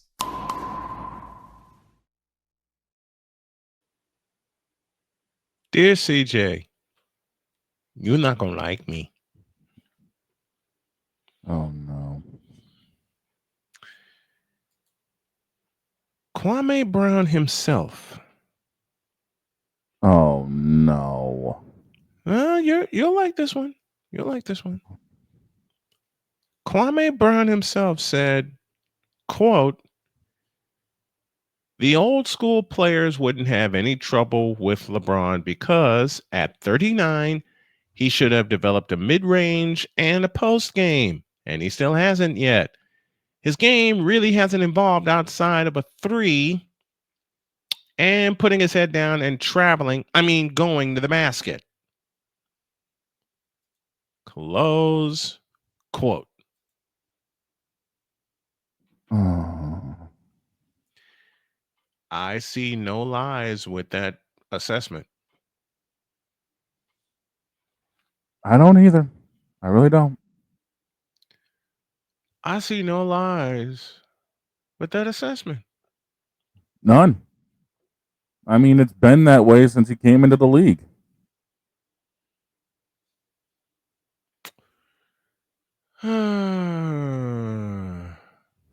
But then, Oh God. But then what? you got where to go? Where to go? But you know what? First, This moment of bronzexual stupidity is brought to you by Hooked on Bronix. When you start talking like an idiotic bronzexual, Hooked on Bronix can set you right. Call 1-800-YO-KANG. Real LJPM, now approve all this. Paid for by the city filth. and that's why they're going broke. Yep. These bronzexuals need to quit, and they need to quit with Photoshop because you don't know how to use Photoshop. Because there's a picture in front of me with LeBron and his hand on his face, a young LeBron at that. You don't even have the nerve or the skill to use an old one. It says, if I play in the Jordan era, I easily average 70 points per game and 15 rebounds. No. Come on, you bronzexuals. Really? You're going to do that? No. He does not average 70 points and 15 rebounds per game. Not a chance. He can't even average 30 in a game. Hell, he can barely average 27. And Michael Jordan's career average is 30.1.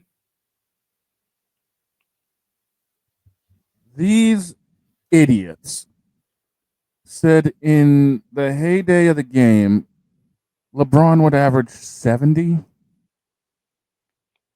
Uh-huh. Mm-hmm. So I realized that I think even though it's not advertised, right, there has to be a place for stupid people.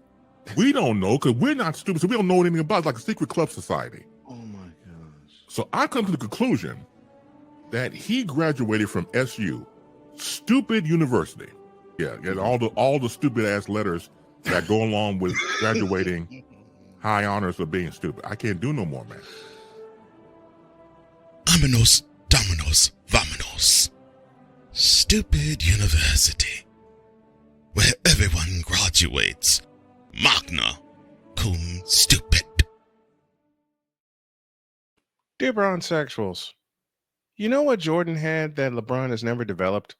A post game. I was going to say defense. Well, that's obvious. Dear bronzexuals, you know what MJ came into the league with and only got better at it? Again. LeBron has never gotten better at? Again, defense? A jump shot. And Charles Adderley is with us, so is A Pizzle. Good morning, gentlemen. And y'all came at the right time, too.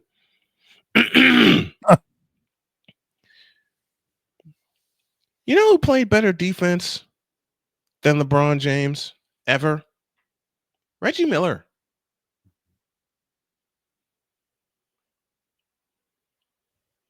And I love the hell out of Reggie.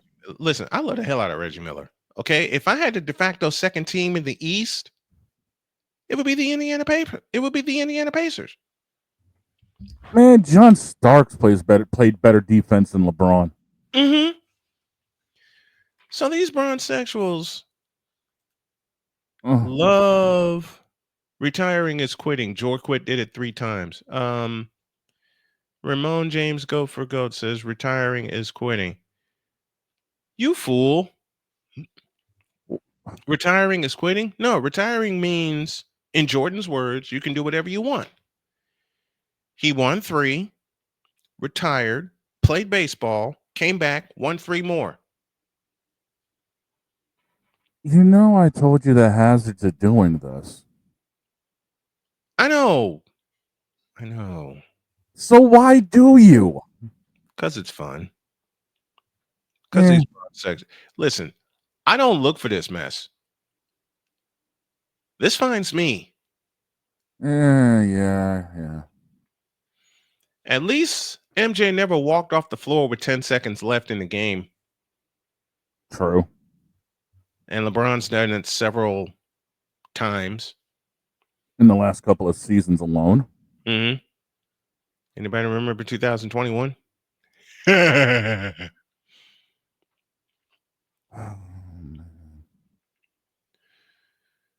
then you got this Ka Buddy character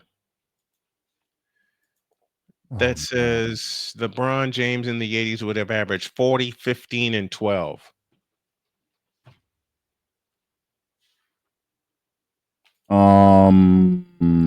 Trays, trays, trays, trays, trays, trays, trays, trays, trays, trays, trays, trays. Trays, trays, trays, trays, trays, trays, trays, trays, trays, trays, trays, trays. So I responded. I said, what, 40 flops, 15 missed threes, and 12 techs? You mean to tell me you're actually trying to have one of these? I'm not succeeding. What you mean?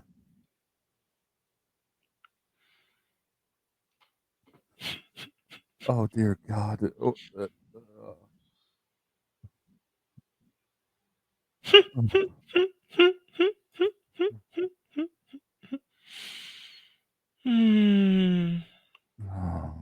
I absolutely love when bronsexuals show themselves without even trying. Don't even have to try for this stuff.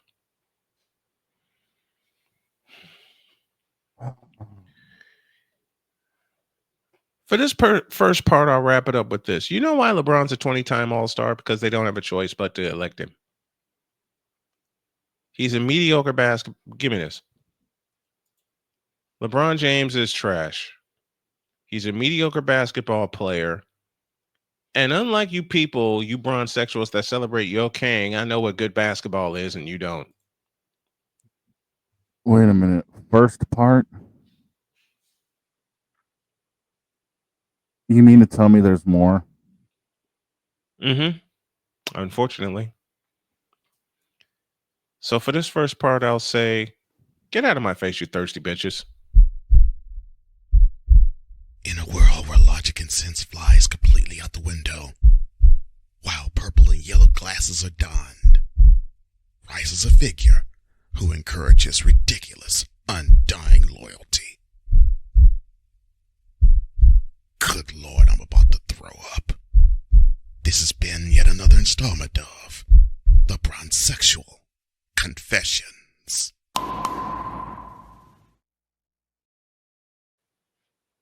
The fact that there's more, I'm already dreading.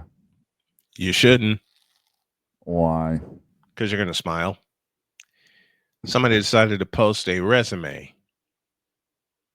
I'll tear it to shreds when y'all get back.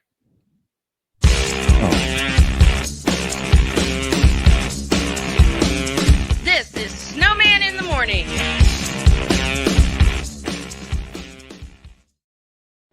Are you ready to upgrade your coffee game? Prepare for an invasion of flavor with Invader Coffee. It's the caffeinated elixir that fuels champions, the blend that pushes boundaries. Whether you're battling deadlines or exploring uncharted territories, Invader Coffee has your back. Join the invasion at invadercoffee.com and taste the difference for yourself.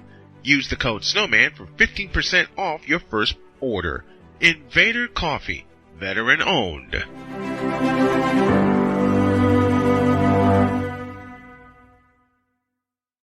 One of the great things about ordering meals from Mother of Macros is that you can do it from the comfort of your own home. Click the national or local delivery link to access the menu, and we'll ship the meals right to your door. We understand you won't always have time to plan, shop, prepare, and cook to provide healthy nutrition for your family, so the process is simple and saves you hours. We know you're busy, so our meals are professionally prepared and packaged. You only need to heat them up and enjoy. We provide macro-balanced, delicious meals, chock full of fresh, local ingredients with none of the stuff you don't want to eat. Plus, our menu changes every week, keeping your taste buds wanting more. We take care of your meals so you can worry about everything else on your list. Mother of Macros.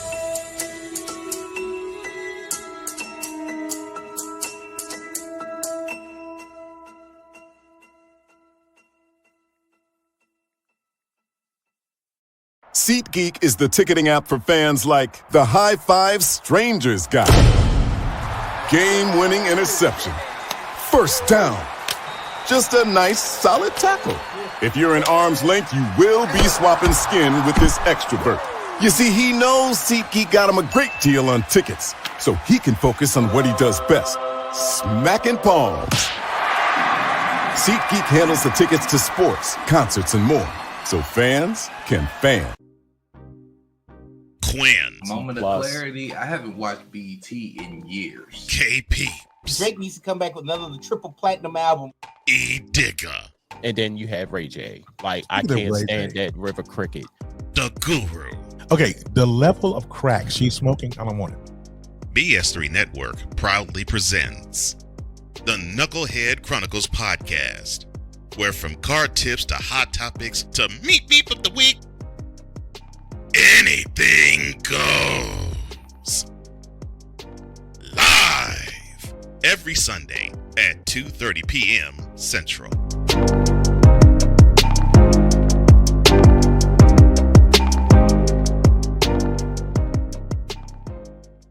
During bad weather, driving can become downright dangerous. What's your emergency, please? Trust Battle Vision Storm, the revolutionary glare reduction glasses that turn your sight bright during bad weather at night or during the day.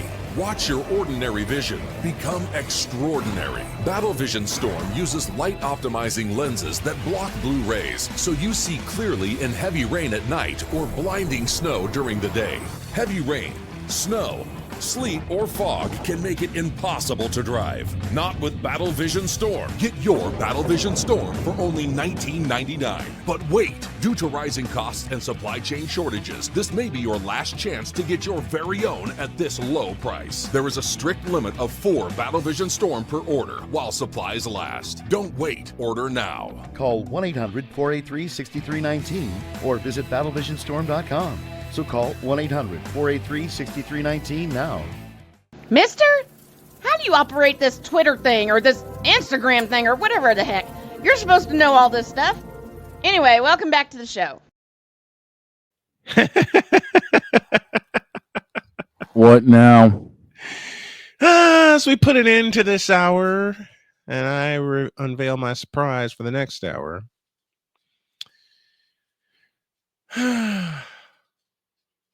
Old Snowman's going to have some fun. Oh, boy. Push a button. Part 2. Push the button. In a world where partial greatness is celebrated and total greatness is shunned, there stands to be a figure on the lips of those who love him and those who hate him. The inane comparisons to Michael Jordan and Kobe Bryant continue and has existed since 2003. There is no end in sight, for the battle between those who unconditionally love and unconditionally hate him wages on. These are their stories. Welcome to the Bronzexual Confessions.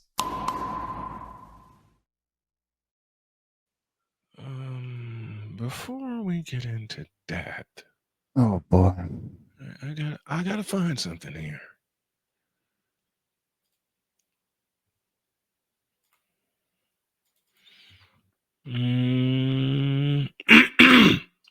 Excuse me.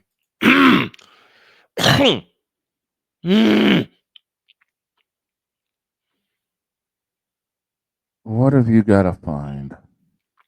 You'll see in a minute. Okay.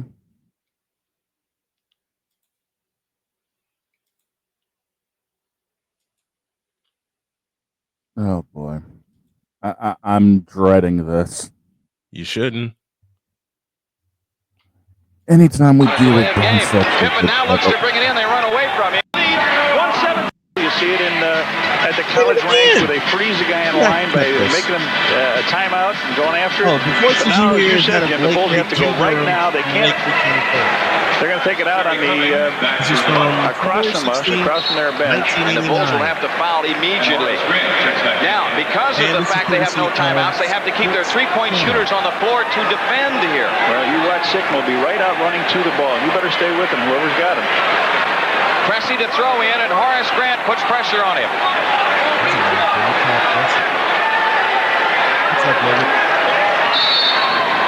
Cressy looks to bring it in. He comes in and throws it away. The Bulls have it. Here comes Michael Jordan on the drive, 5 seconds. Jordan on the drive, right in the lane, 18-footer. Yeah! Yeah! Yeah! Yeah!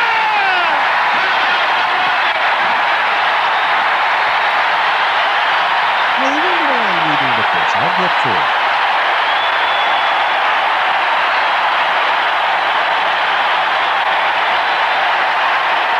Old Chicago Stadium. Yep. Greatest and least to ever play ball.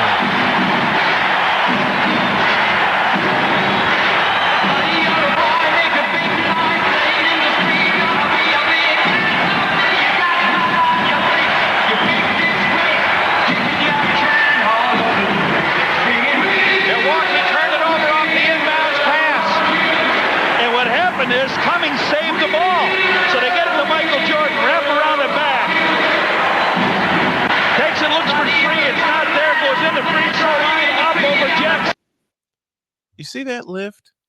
Yep. That's a mediocre Michael Jordan lift off. And yet he had the strength and the skill to get it over 7-footer Jack Sigma. Mr. Kerr? What does he find? Nothing but points 49 and 50 for Jordan to give the Bulls a lead.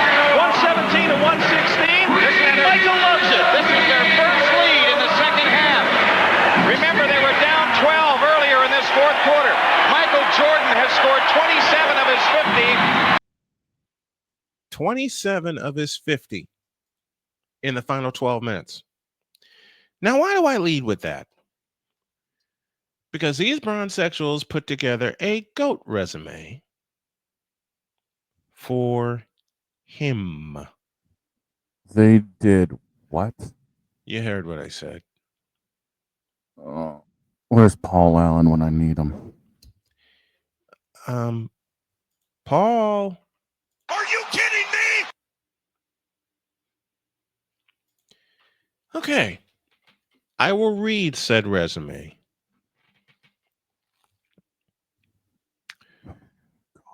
Four NBA championships. let me. This is an extended list that should not be. LeBron's GOAT resume: 4 NBA championships, 4 Finals MVPs, 4 NBA MVPs, one-time in-season tournament champion, MVP, one-time FIBA Olympics MVP, 3-time Olympic gold medalist, 20 times All-NBA All-Star, 13 times NBA All-First Team, 6-time All-Defense, 5-time All-Defensive First Team, one-time scoring champ, one-time assist champ, 2003 Rookie of the Year, most points in NBA history, most points in playoff history, 4th most assists in NBA history, career 40, 11, and 11. You forgot 5. I'll explain that in a moment. 8,000 plus playoff points, finals MVP on 3 franchises, 10 finals appearances. It concludes with the greatest of all time. Okay. Okay. Let me tear this to shreds. 4 times NBA champion. Michael's won 6. Robert Ory's won 7. John Havlicek has won 8. Bill Russell has won 11. 4 times finals MVP. Michael's won 6 of them. Yep. There. 4 times NBA MVP. Michael's won 5. 1-time in-season tournament championship, in-season tournament MVP. Wasn't necessary. We just called it a regular season. 1-time FIBA Olympics MVP. They just wanted to give that to Bron when Steph Curry outperformed him. 3-time Olympic gold medalist. Only because Bron was chasing gold medals and not chasing championships. Oh, did I say that aloud? 20 times All-NBA. 15 of them he shouldn't have been. 20 times NBA All-Star. Same argument. 13 times NBA All-First Team, only because he exists in the NBA. 6-time All-Defense. Michael has 9. 5-time All-Defensive First Team. Again, Michael has 9. 1-time scoring champ. Michael's got 10 of them. 1-time assist champ. Michael's got 7 consecutive triple doubles. LeBron only has 4. 2003 Rookie of the Year. Michael Jordan, 1985 Rookie of the Year. Most points in NBA history, most points in playoff history. But does he have the highest scoring average in a finals series? No. 4th most assists in NBA history because he couldn't figure out what the hell he wanted to do with the ball. Career 40, 11, and 11. I mentioned the 5. That's 5K plus turnovers. Finals MVP on 3 franchises. Michael won 6 with 1 franchise. 10 finals appearances. And the last line right there, I won't even reread. Really? This is a GOAT resume? Really? Let's blow that up even more. Michael Jordan, 3-time NBA steals leader. 88. I want to say 92 and 93. 88, 91 and 93. 88, 90, 93. 90. Oh, and that makes him the first player to lead the league in scoring and steals multiple times. There was only one other player to do it. And by the way, his name ain't LeBron.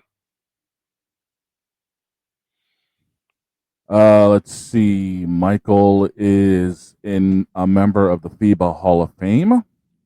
Yep. NCAA champion, 1982. March 29th, 1982. National College Player of the Year, 1984. Oh, yeah. There's that.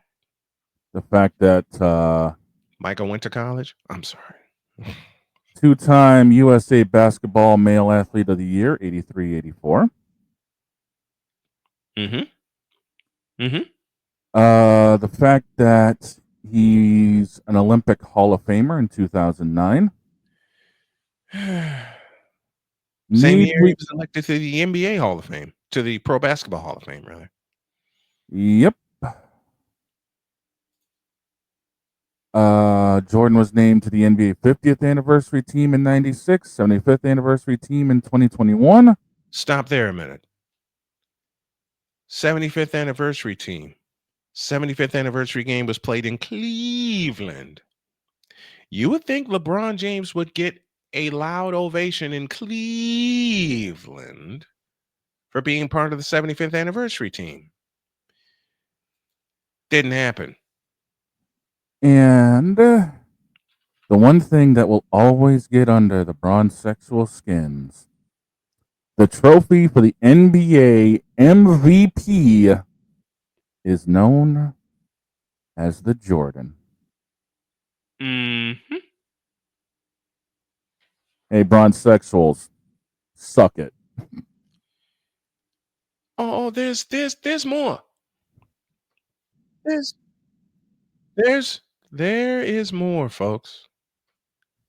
Regretfully. No. No regret to this. No regret to this. I'm happy to share this one. What you got? You want to know how much fun I have proving bronze-sexuals wrong? The 75th NBA 75th anniversary team was announced in Cleveland, as I said. You would think LeBron had a big ovation. Watch this. A 6-time NBA champion and 5-time league MVP, Michael Jordan.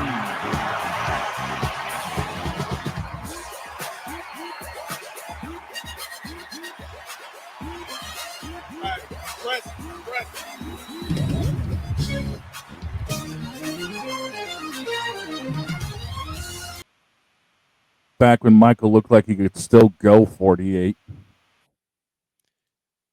And one of the first players he hugged on that team, Dennis Rodman. Yeah.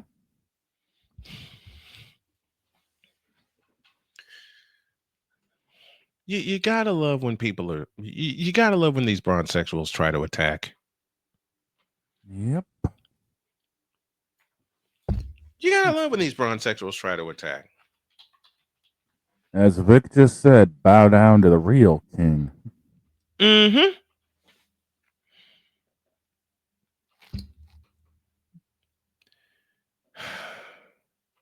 Listen, bronze-sexuals. Yo Kang is a fraud. Okay? Just like the Cleveland Cadavers, just like the Cleveland Browns, just like the Cleveland Indians, when they get to the playoffs, they're frauds. Just like the Pittsburgh Steelers proved to me last Sunday, they're frauds. Now get out of my face, you thirsty bitches. In a world where logic and sense flies completely out the window, while purple and yellow glasses are donned, rises a figure who encourages ridiculous, undying loyalty. Good Lord, I'm about to throw up. This has been yet another installment of The Bronzexual Confessions. We owe you an ID, and then Jewel Lloyd says, I want out. We'll explain when y'all get back.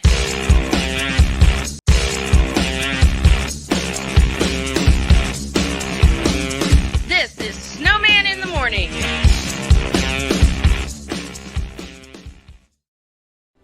Are you ready to upgrade your coffee game? Prepare for an invasion of flavor with Invader Coffee. It's the caffeinated elixir that fuels champions, the blend that pushes boundaries.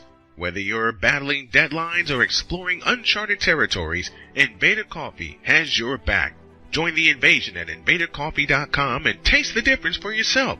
Use the code Snowman for 15% off your first order.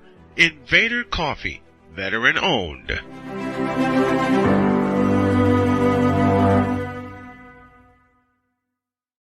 One of the great things about ordering meals from Mother of Macros is that you can do it from the comfort of your own home. Click the national or local delivery link to access the menu, and we'll ship the meals right to your door.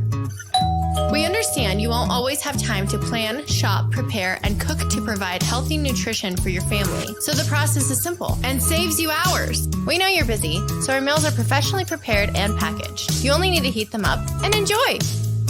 We provide macro-balanced, delicious meals chock full of fresh, local ingredients with none of the stuff you don't want to eat. Plus, our menu changes every week, keeping your taste buds wanting more. We take care of your meals so you can worry about everything else on your list. Mother of Macros.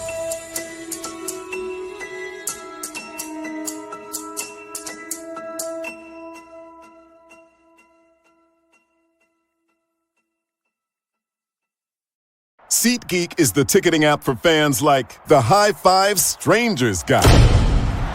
Game-winning interception. First down. Just a nice, solid tackle.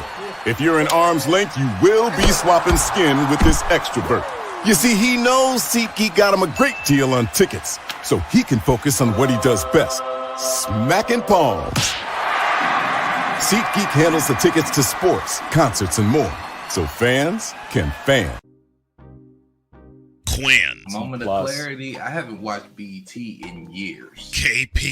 Drake needs to come back with another triple platinum album. E Digger. And then you have Ray J. Like, I can't stand that River Cricket. The Guru. Okay, the level of crack she's smoking, I don't want it. S3E3 Network proudly presents the Knucklehead Chronicles podcast, where from card tips to hot topics to meat beep of the week, anything goes. Live every Sunday at 2:30 p.m. Central.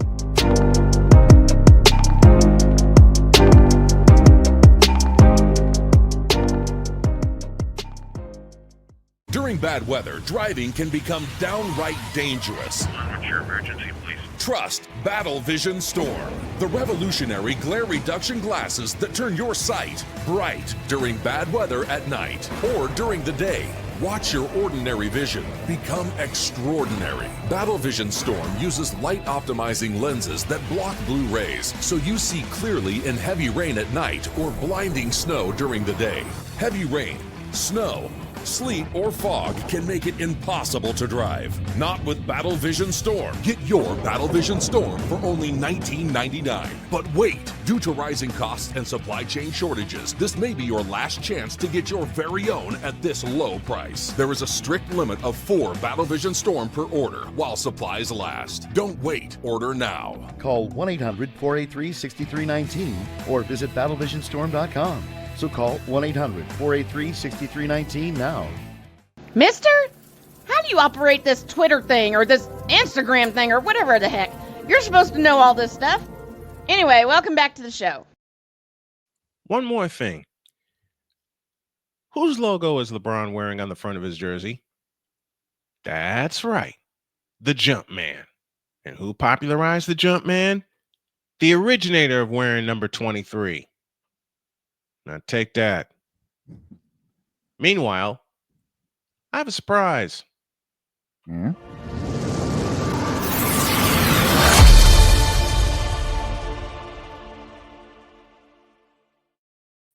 She's back. Oh, hell, there goes the neighborhood. So true. Look what the cat dragged in this time. Hi, you guys. Mike dropped Moran in the house. What's going on, Allie? Well, we're getting ready for our holidays. Now, interestingly enough, I am part Jewish, something that we only recently learned in our family DNA, and I am part let's see, Irish and Swedish. And so this year we're having two holidays because Hanukkah and Christmas come on the same day. They start the same day this year. So we're consolidating. We're going to go to a nice Asian restaurant in honor of our Jewish neighbors and family members, and we're going to exchange Christmas presents. So we got it covered, man. Everybody else having a good holiday? We're having a great holiday. And considering Great. I've always made the joke that I've been a walking oxymoron all of my life. Y'all know my last name, and you can take a look at me. I grew up about a mile and a half away from an Irish Catholic neighborhood, which is why I've been so good with the Chicago Catholic League for 12 years when I covered them. Absolutely. I told my wife that, and she says, "You grew up where?" I said, "I'll show you." When we went to Chicago to honor my mom, I drove through the neighborhood where I was covering a lot of games, and it's an Irish Catholic neighborhood right up 111th Street. And he says, Jody says, "You grew up here?" I said, I sure did. Have fun doing it. I went to a Catholic grammar school. I went to a Catholic grammar school, for God's sakes, and I still get made fun of to this day about how I speak. Well, when your favorite announcer is the late great Jim Durham, Yes. right?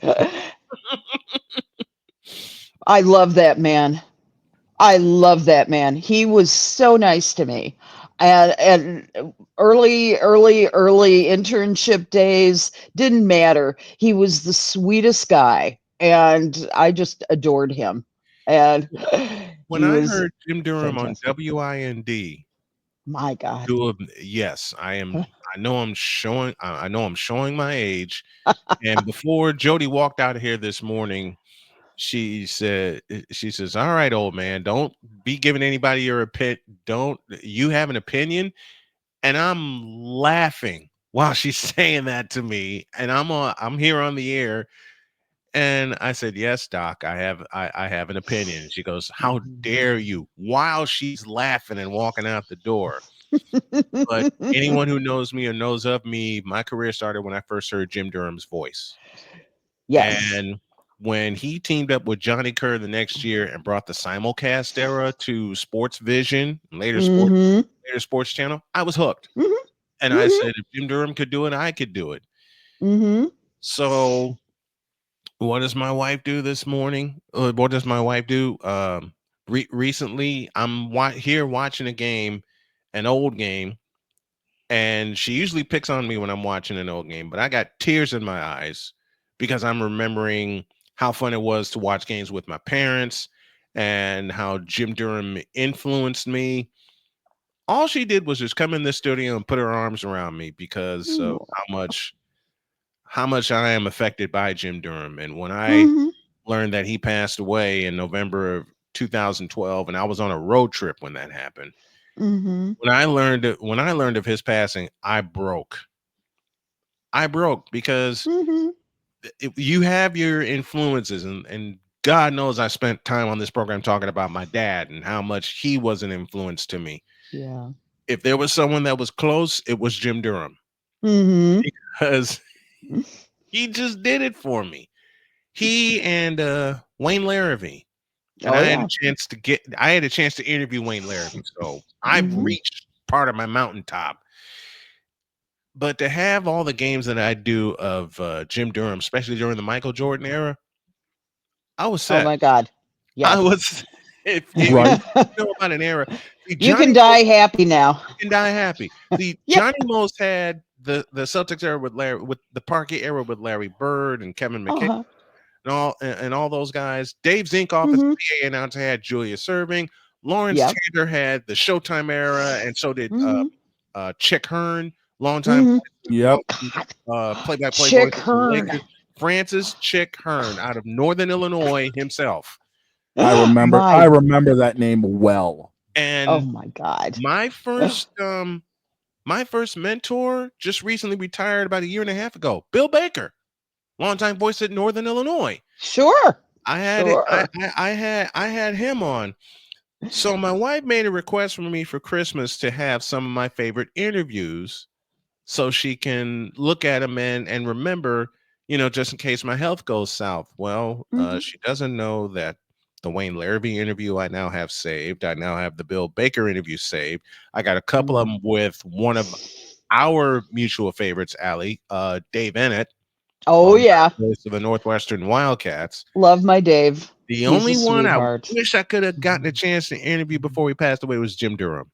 And Yeah. I just at the time didn't know how to get a hold of him. But I got plenty of Jim Durham games here on my computer that I just sit and watch and warm up with. Speaking of basketball, you sent this to me, and I'm glad you did because I did a piece on it last night. Caitlin Clark gets voted the Time Athlete of the Year, well deserved. Mm-hmm. And yet there's still backlash. Always. She dared to mention white privilege in her interview. And the thing is that she actually made a really good point. And I'll quote it. She said, "I want to say I've earned every single thing, but as a white person, there is privilege. A lot of these players in the league have been really good that have been black players. This league has been kind of built on them. The more we can appreciate that, highlight that, talk about that, I think it's very important. I have to continue to try to change that. The more we can elevate black women, that's going to be a beautiful thing." Okay, so after that, the Caitlin Clark cannot open her mouth without having very well. I mean, yeah. And the thing is, she's always well intentioned with her thoughts. No matter what happens, though, somebody is going to twist them out of their way or think that she's speaking out of turn. And okay, Megyn Kelly, Ms. Fox, Ms. Fox News. I don't care where she's at now, but she will always be Fox News to me. She said that she thought that Clark was apologizing for being white. Don't apologize. No, that wasn't her intent. Megan, listen before you speak, baby. That's what she's had her own controversies as well. And once she stops fawning over the president-elect, I'll be happy to listen to her. But Mike drop. The other one was Sheila Johnson, the owner of the Washington Mystics. Now, she went on CNN last Friday to talk about the award and how she feels it's singling out just one player. Johnson told CNN that she thinks Time shouldn't have singled Clark out specifically, even though the award is Athlete of the Year. And if they want to create a new category, peachy keen. Let's do it. What Sheila Johnson wanted was to have the entire WNBA recognized. She thought that would be more appropriate, it being the league for 28 years now. And this year, something clicked.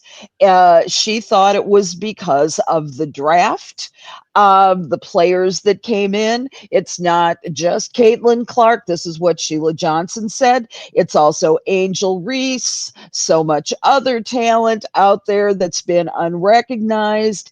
You can't pin it on one player. Okay.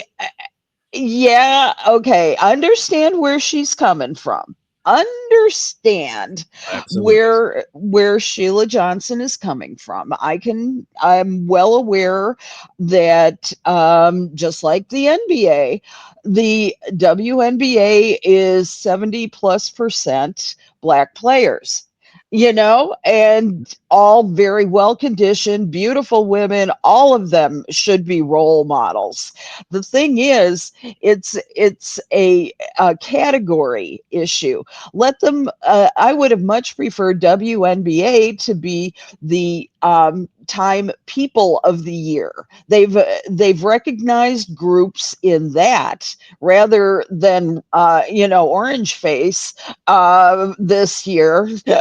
And my thought is that if they could have recognized the entire WNBA in a different category, it would be great. And Sheila Johnson may not have meant any criticism of Caitlin Clark, all due respect, all that kind of stuff. It came off like, well, gee, she's not the only one.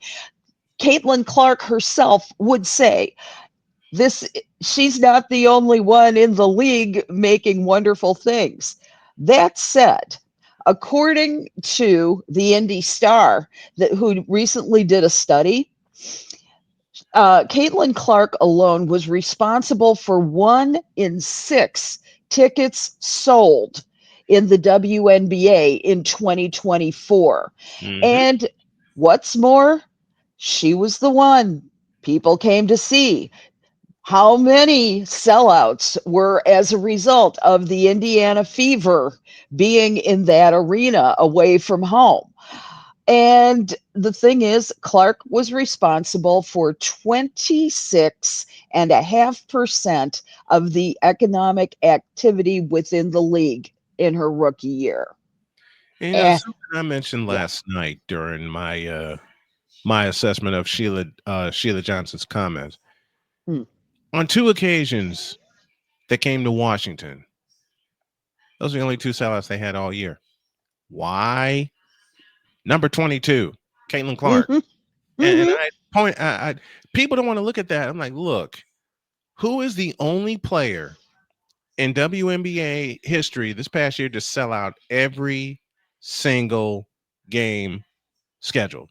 That would be Caitlin Clark. And also 2025. Fever sold out in minutes when their season tickets went on sale this year. And once the schedule was announced, bam, bam, bam. You got to remember what her influence is. It actually really reminds me of when Michael Jordan came into the league. Everybody wanted to see him, and he was the one selling out arenas.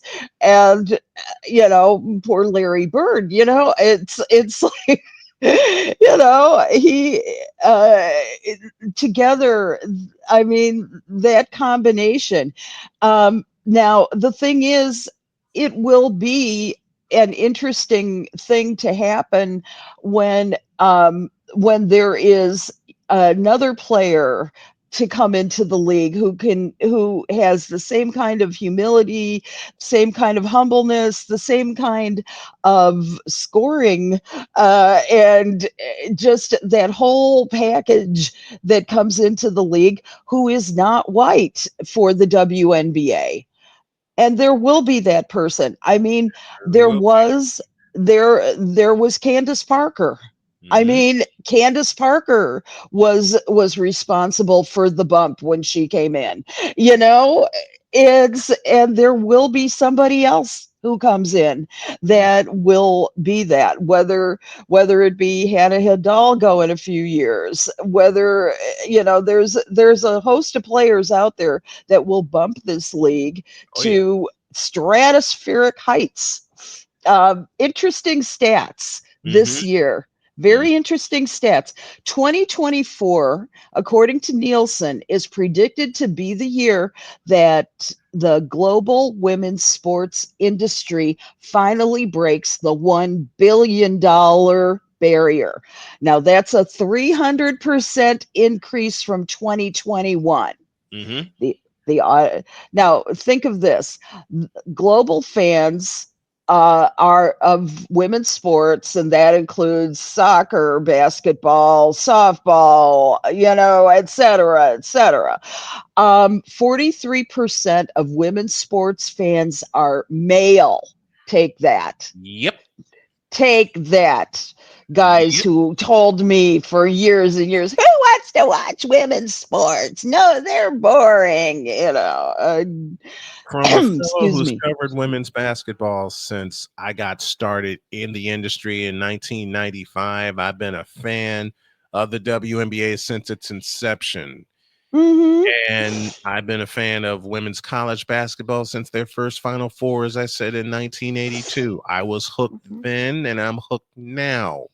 Yeah. 43%, as you said, of the audience is male. Yeah. Yeah. And that's what people don't want to look at. And here's the other thing too, is that they're skewing young. This is as we figured. They're tech savvy, they're highly engaged consumers. They are the people who are going to be the future of this league. They are the ones who are going to be consuming this league. And you've got to remember that this is the group that actually reap the benefits of Title IX.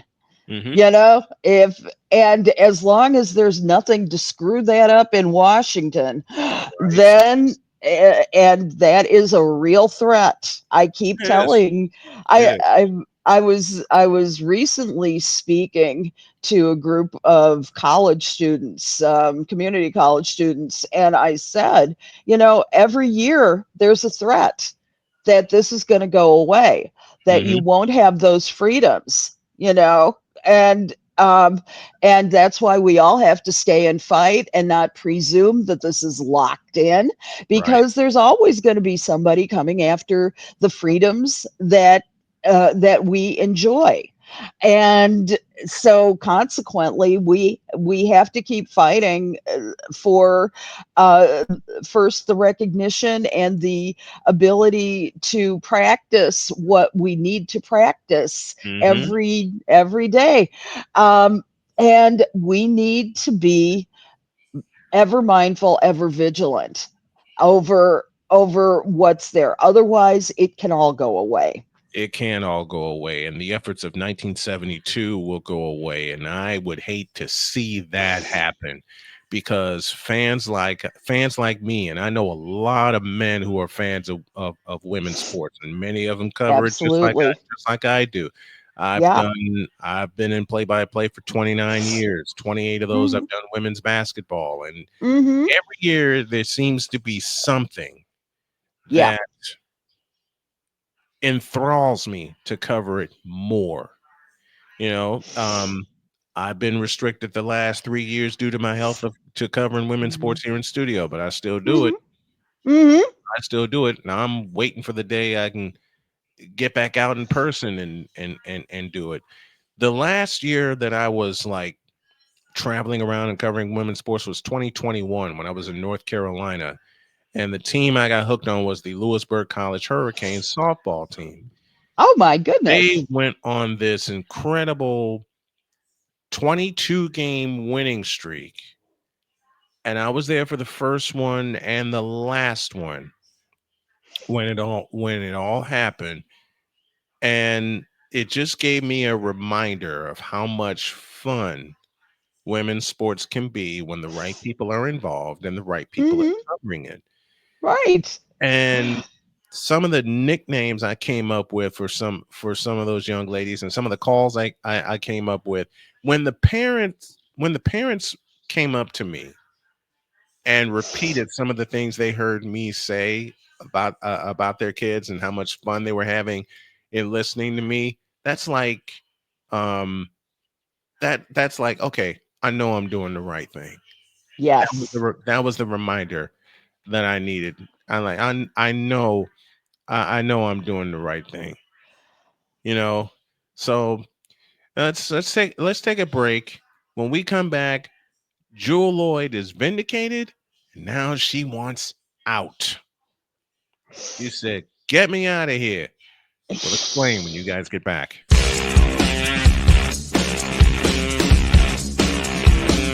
This is Snowman in the Morning.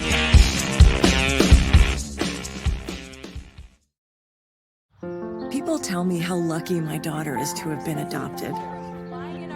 But really, we're the lucky ones. Learn more at adoptuskids.org. This planet has been great to me.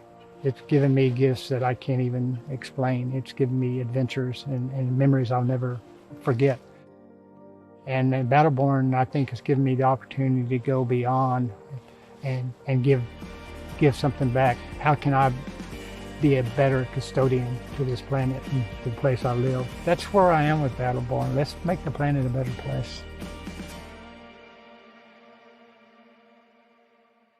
Whether it's news, the largest egg producer finds bird flu in chickens at a Texas plant, weather, devastating tornadoes rip through the heart of the United States, inspiration, a breast cancer survivor completed the journey of chemotherapy and now begins a future one of matrimony or sports. Michael Jordan is shown on a photo with Diddy. LeBron James has a video extolling the virtues of a Diddy party.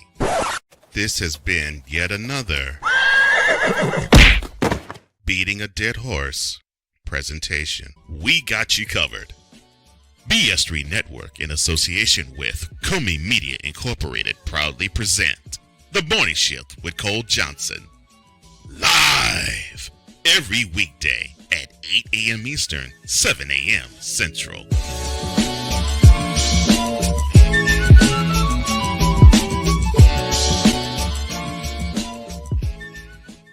Here's an important message from the Diabetes Solution Center. Do you like pricking your fingers to test your blood sugar levels? No one does, but it's important to maintain your health. And now, by wearing a small remote device called a continuous glucose monitor, or CGM, you don't need to prick your fingers anymore. It's easy to use and helps you make more accurate diabetes treatment decisions. If you are testing your blood sugar 3 or more times daily, injecting insulin, or using an insulin pump, call the Diabetes Solution Center right now. And if you have Medicare or most major insurance coverage, you may be able to get a new CGM at little to no out-of-pocket cost. Shipping is free, and we'll even bill your insurance company for you. If you are testing your blood sugar 3 or more times daily, injecting insulin, or using an insulin pump, call the Diabetes Solution Center right now to learn how to end the painful finger sticks and get your own continuous glucose monitor, or CGM, at little to no out-of-pocket cost.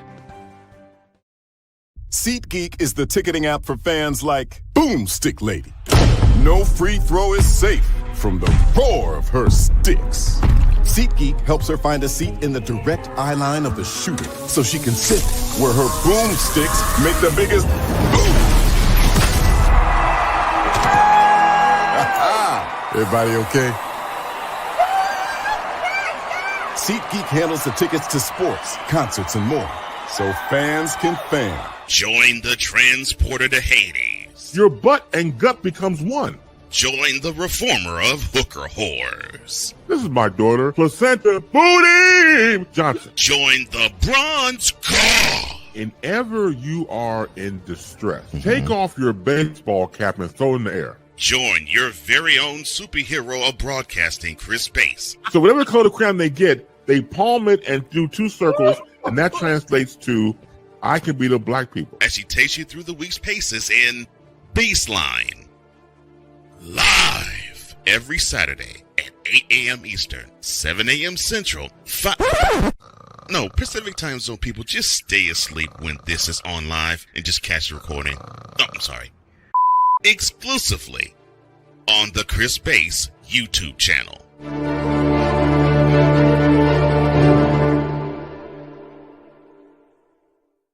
Mister? How do you operate this Twitter thing or this Instagram thing or whatever the heck? You're supposed to know all this stuff. Anyway, welcome back to the show. Women's college basketball tonight, as a matter of fact, as the 19th ranked Tennessee Lady Volunteers travel to Memphis in the FedEx Forum to take on the Memphis Tigers. 8 p.m. Eastern time is your tip-off, 7:30 for the pregame show. Mike Drop Moran is with us, and you put this note in front of me, and we got to hit it as we come down the stretch here on Snowman in the Morning on this Wednesday. Jewel Lloyd.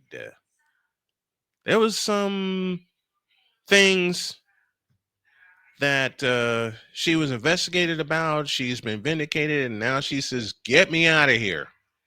Brian, I got to interject here. I cannot hear a word you're saying. What? Uh-oh. Dog, take over from me.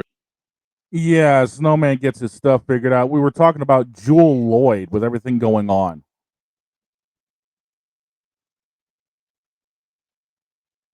I don't think you can hear me either, can you? Whoopsie. Oh, this is great. You should start singing, buddy. Yeah.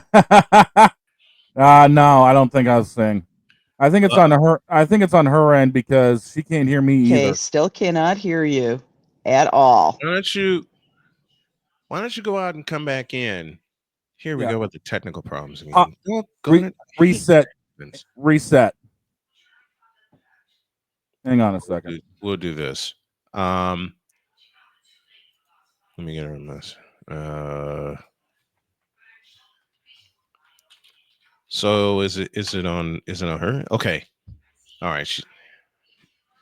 Yeah, it's got to be her end. She couldn't hear me either. What? Yeah, she couldn't hear me either. Forget the new year. After Christmas Day.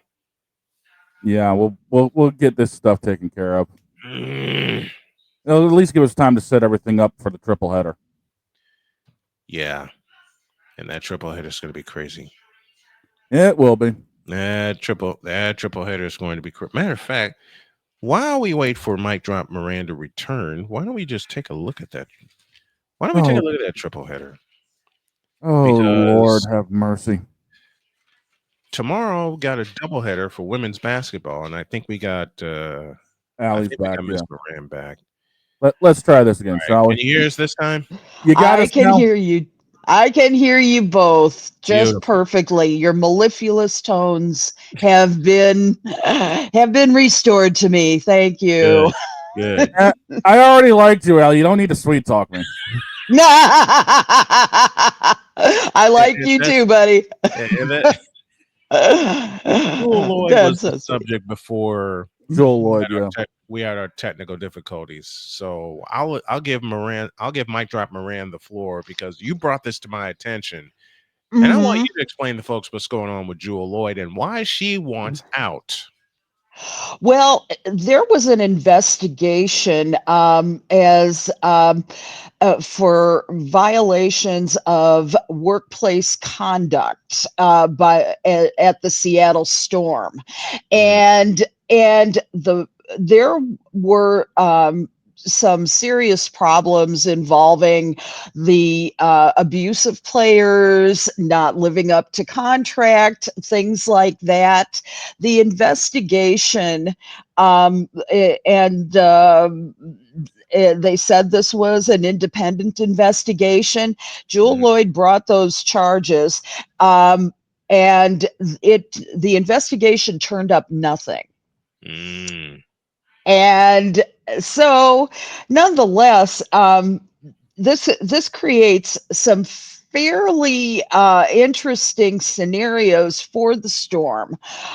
Number one, because if it hadn't been for Jewel Lloyd, they signed Nneka Agwamiki and Skylar Diggins Smith to the franchise. And the problem was that they came because of Jewel. And if you think, yeah, and so if Jewel's not there, I mean, what's the reason for them to stay in Seattle, who has had plenty of issues in the last few years, ever since Sue Bird retired? There's just, yeah, it seems like without that calming, leadership that they have, there was, I guess, some kind of an issue where the brakes came off all of the how do I want to say, the issues that had kind of festered beneath. You could, every team has to have that player that can say, let's all come together in purpose and mission, right? Everyone needs that. They didn't have that for a while, and I think that's when all hell broke loose. And so um uh uh as a result of that, Jewel Lloyd requested a trade from the Storm. This was a couple of weeks ago, and it was reported in The Athletic. So she don't want to be there no more. Okay.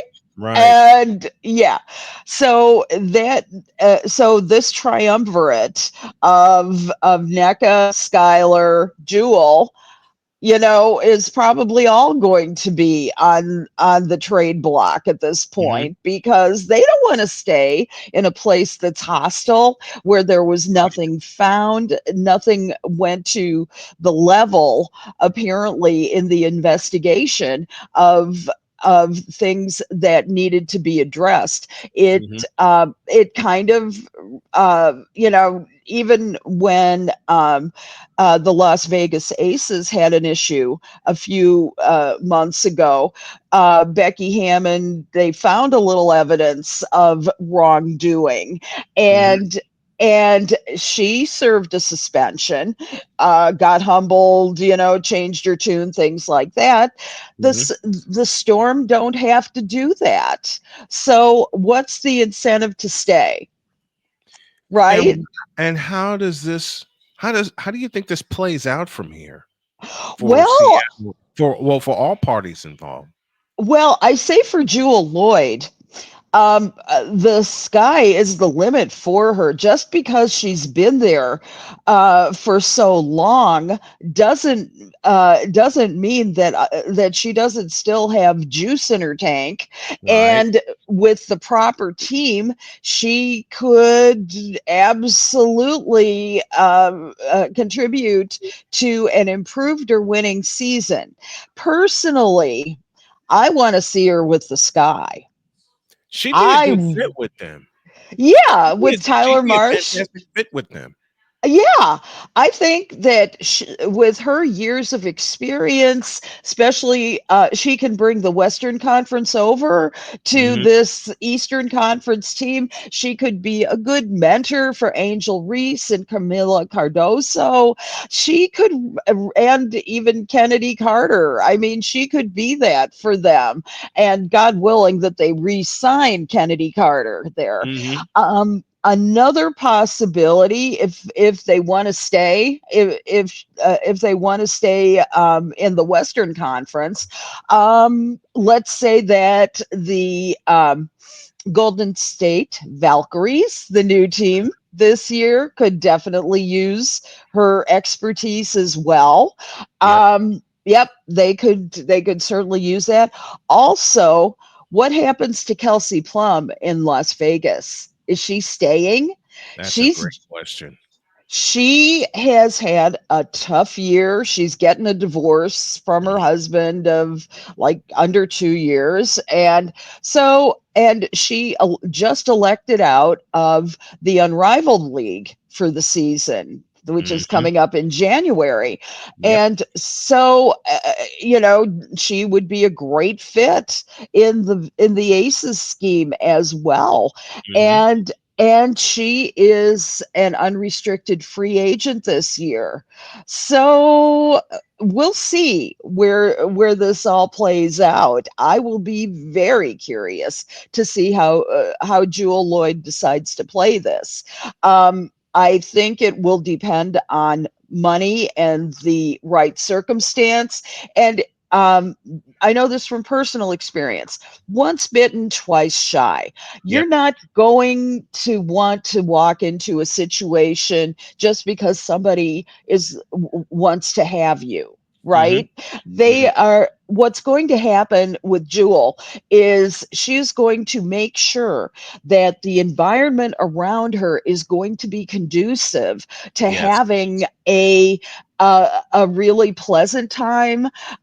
Make sure the environment is suitable for her kind of winning, Mhm. and she is going to make sure hell in a handbasket. She's going to be doing this. She is going to make sure that what happened to her in Seattle will never happen again. I Yeah. mean, face it, she was drafted by Seattle. She was an integral part of many good teams, and they made an unbeatable combination out in Seattle. Mm. So, what's going to be um, a real issue for her is who can she get along with coach wise? Who can she get?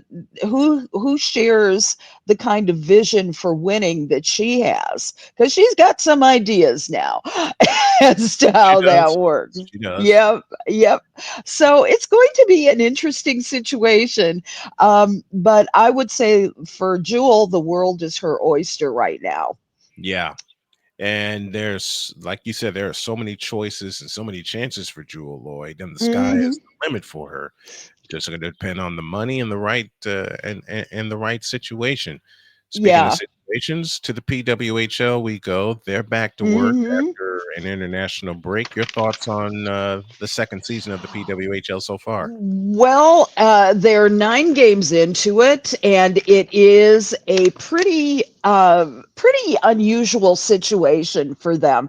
They're like every new league that is facing, how do I want to say, growing pains.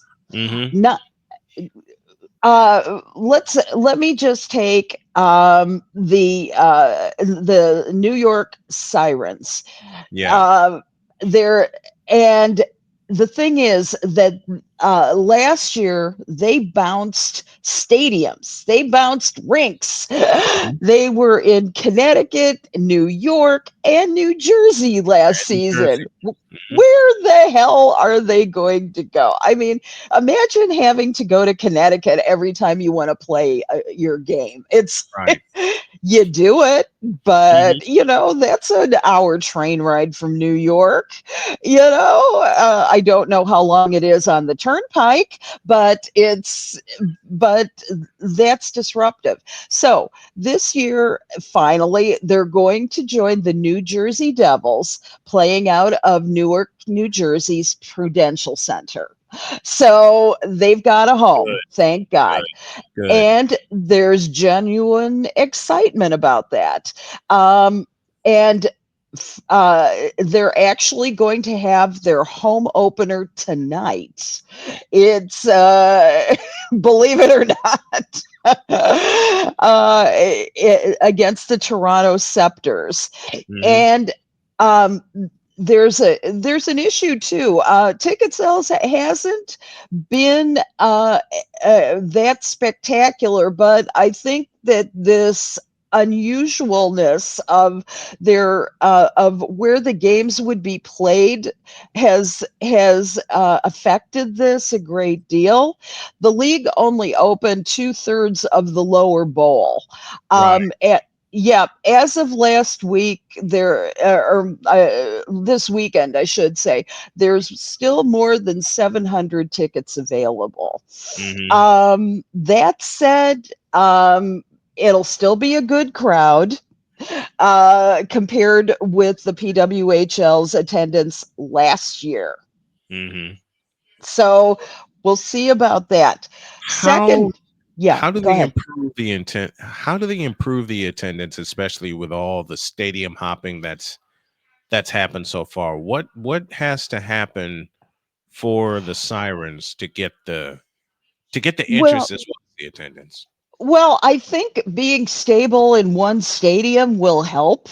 I think that another problem that they've had this year was they switched to a different carrier for their games. They were on YouTube TV, which was great. They were on that Women's Sports Network where I caught them. They This year they're on Twitch. I mean, I don't have Twitch. Do you? In a way, I do, but just that's I You're, don't you're, watch. you're, I you're you're just talking create to a content there. you're talking to Yeah. a gamer and streamer, so yeah, I have Twitch. You have Twitch. Okay. Can you find the games No, easily? no, Okay. Will you find the games easily? I'll do No, some digging. I'll do some. It might take 20 minutes, but I'll do some digging. Yeah, All right. And Yeah. there's your problem is how long it'll take to find them. and by that time, the game has already started. They're knee deep in the game, and maybe some of the best action has already surpassed. Yeah, well, the good news is that it is a long season. They've got I mean, it's 9 games down and 81 to go. So don't worry about that. I think that interestingly enough, the clips that they've shown on YouTube have actually been a bonus for the league, and hopefully midstream they're going to change back to YouTube because everybody gets used.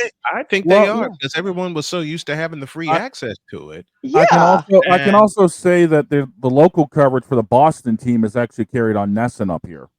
Oh, good to Yeah, know. they're So on Nesson. at So least you got least that. Yeah, you got that. The other thing is that they need to do a better job of marketing. They need, I mean, it's a young league. I remember this when the Chicago Sky first started back in 2007. It was a very difficult time. So you have to give them a little grace to build their audience and to make sure. I mean, the audience is there if they can nurture it. And but I think what's very necessary is for them to be all utilize their NHL connections. First of all, make sure that they have a deep presence at the NHL All-Star Game this year. Make sure that that they're very persistent and consistent in just promoting the hell out of it every single week. Make sure you've got goals for building that audience because you're there. I'm assuming there is a plan by the PWHL to make sure that they're doing what they need to do. But it's going to be difficult. Because there's so much attention in the WNBA offseason, in the NCAAs right now. There's plenty of players coming up that everybody is looking at. So just like the NHL, they're going to have to fight for their part of the market share.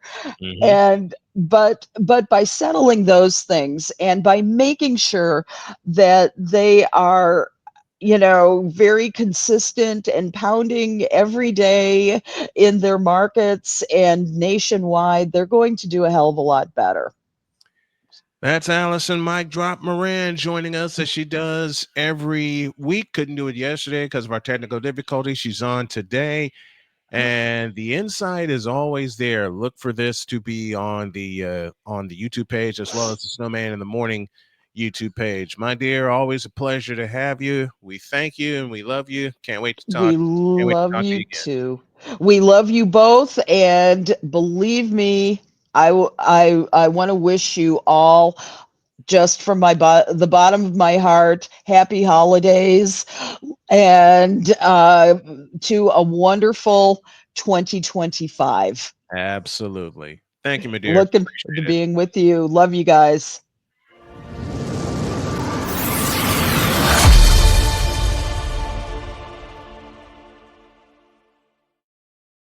A week from today is Christmas.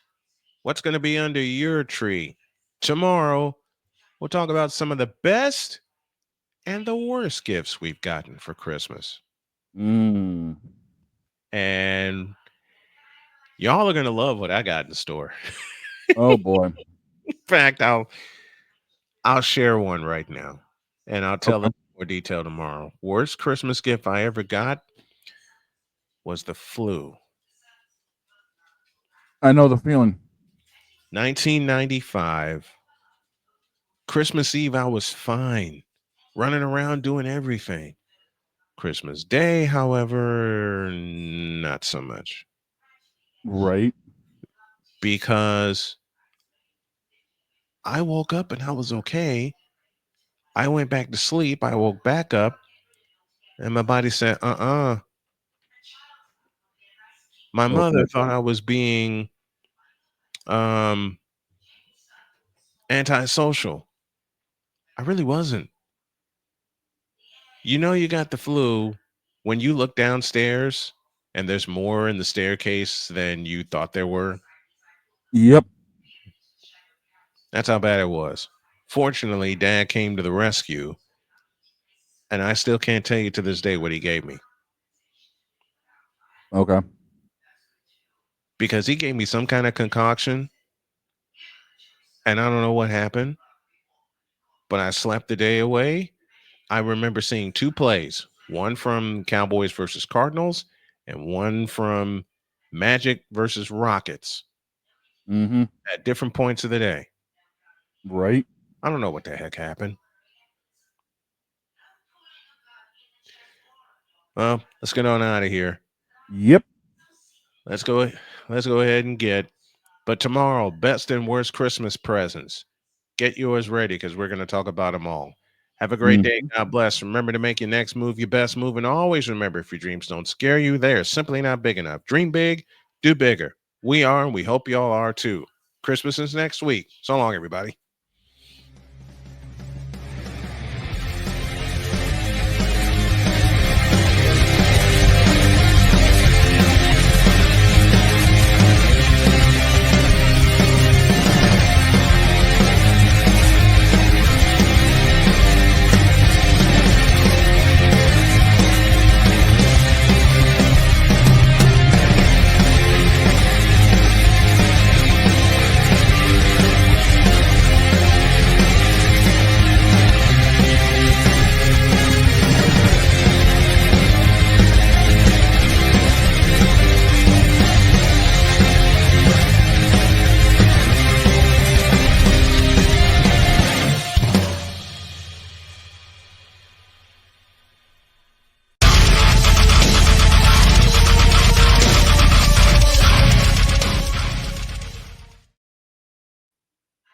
We got through it. I can tell you right now, the worst Christmas gift all of us are getting is LeBron playing. See y'all tomorrow.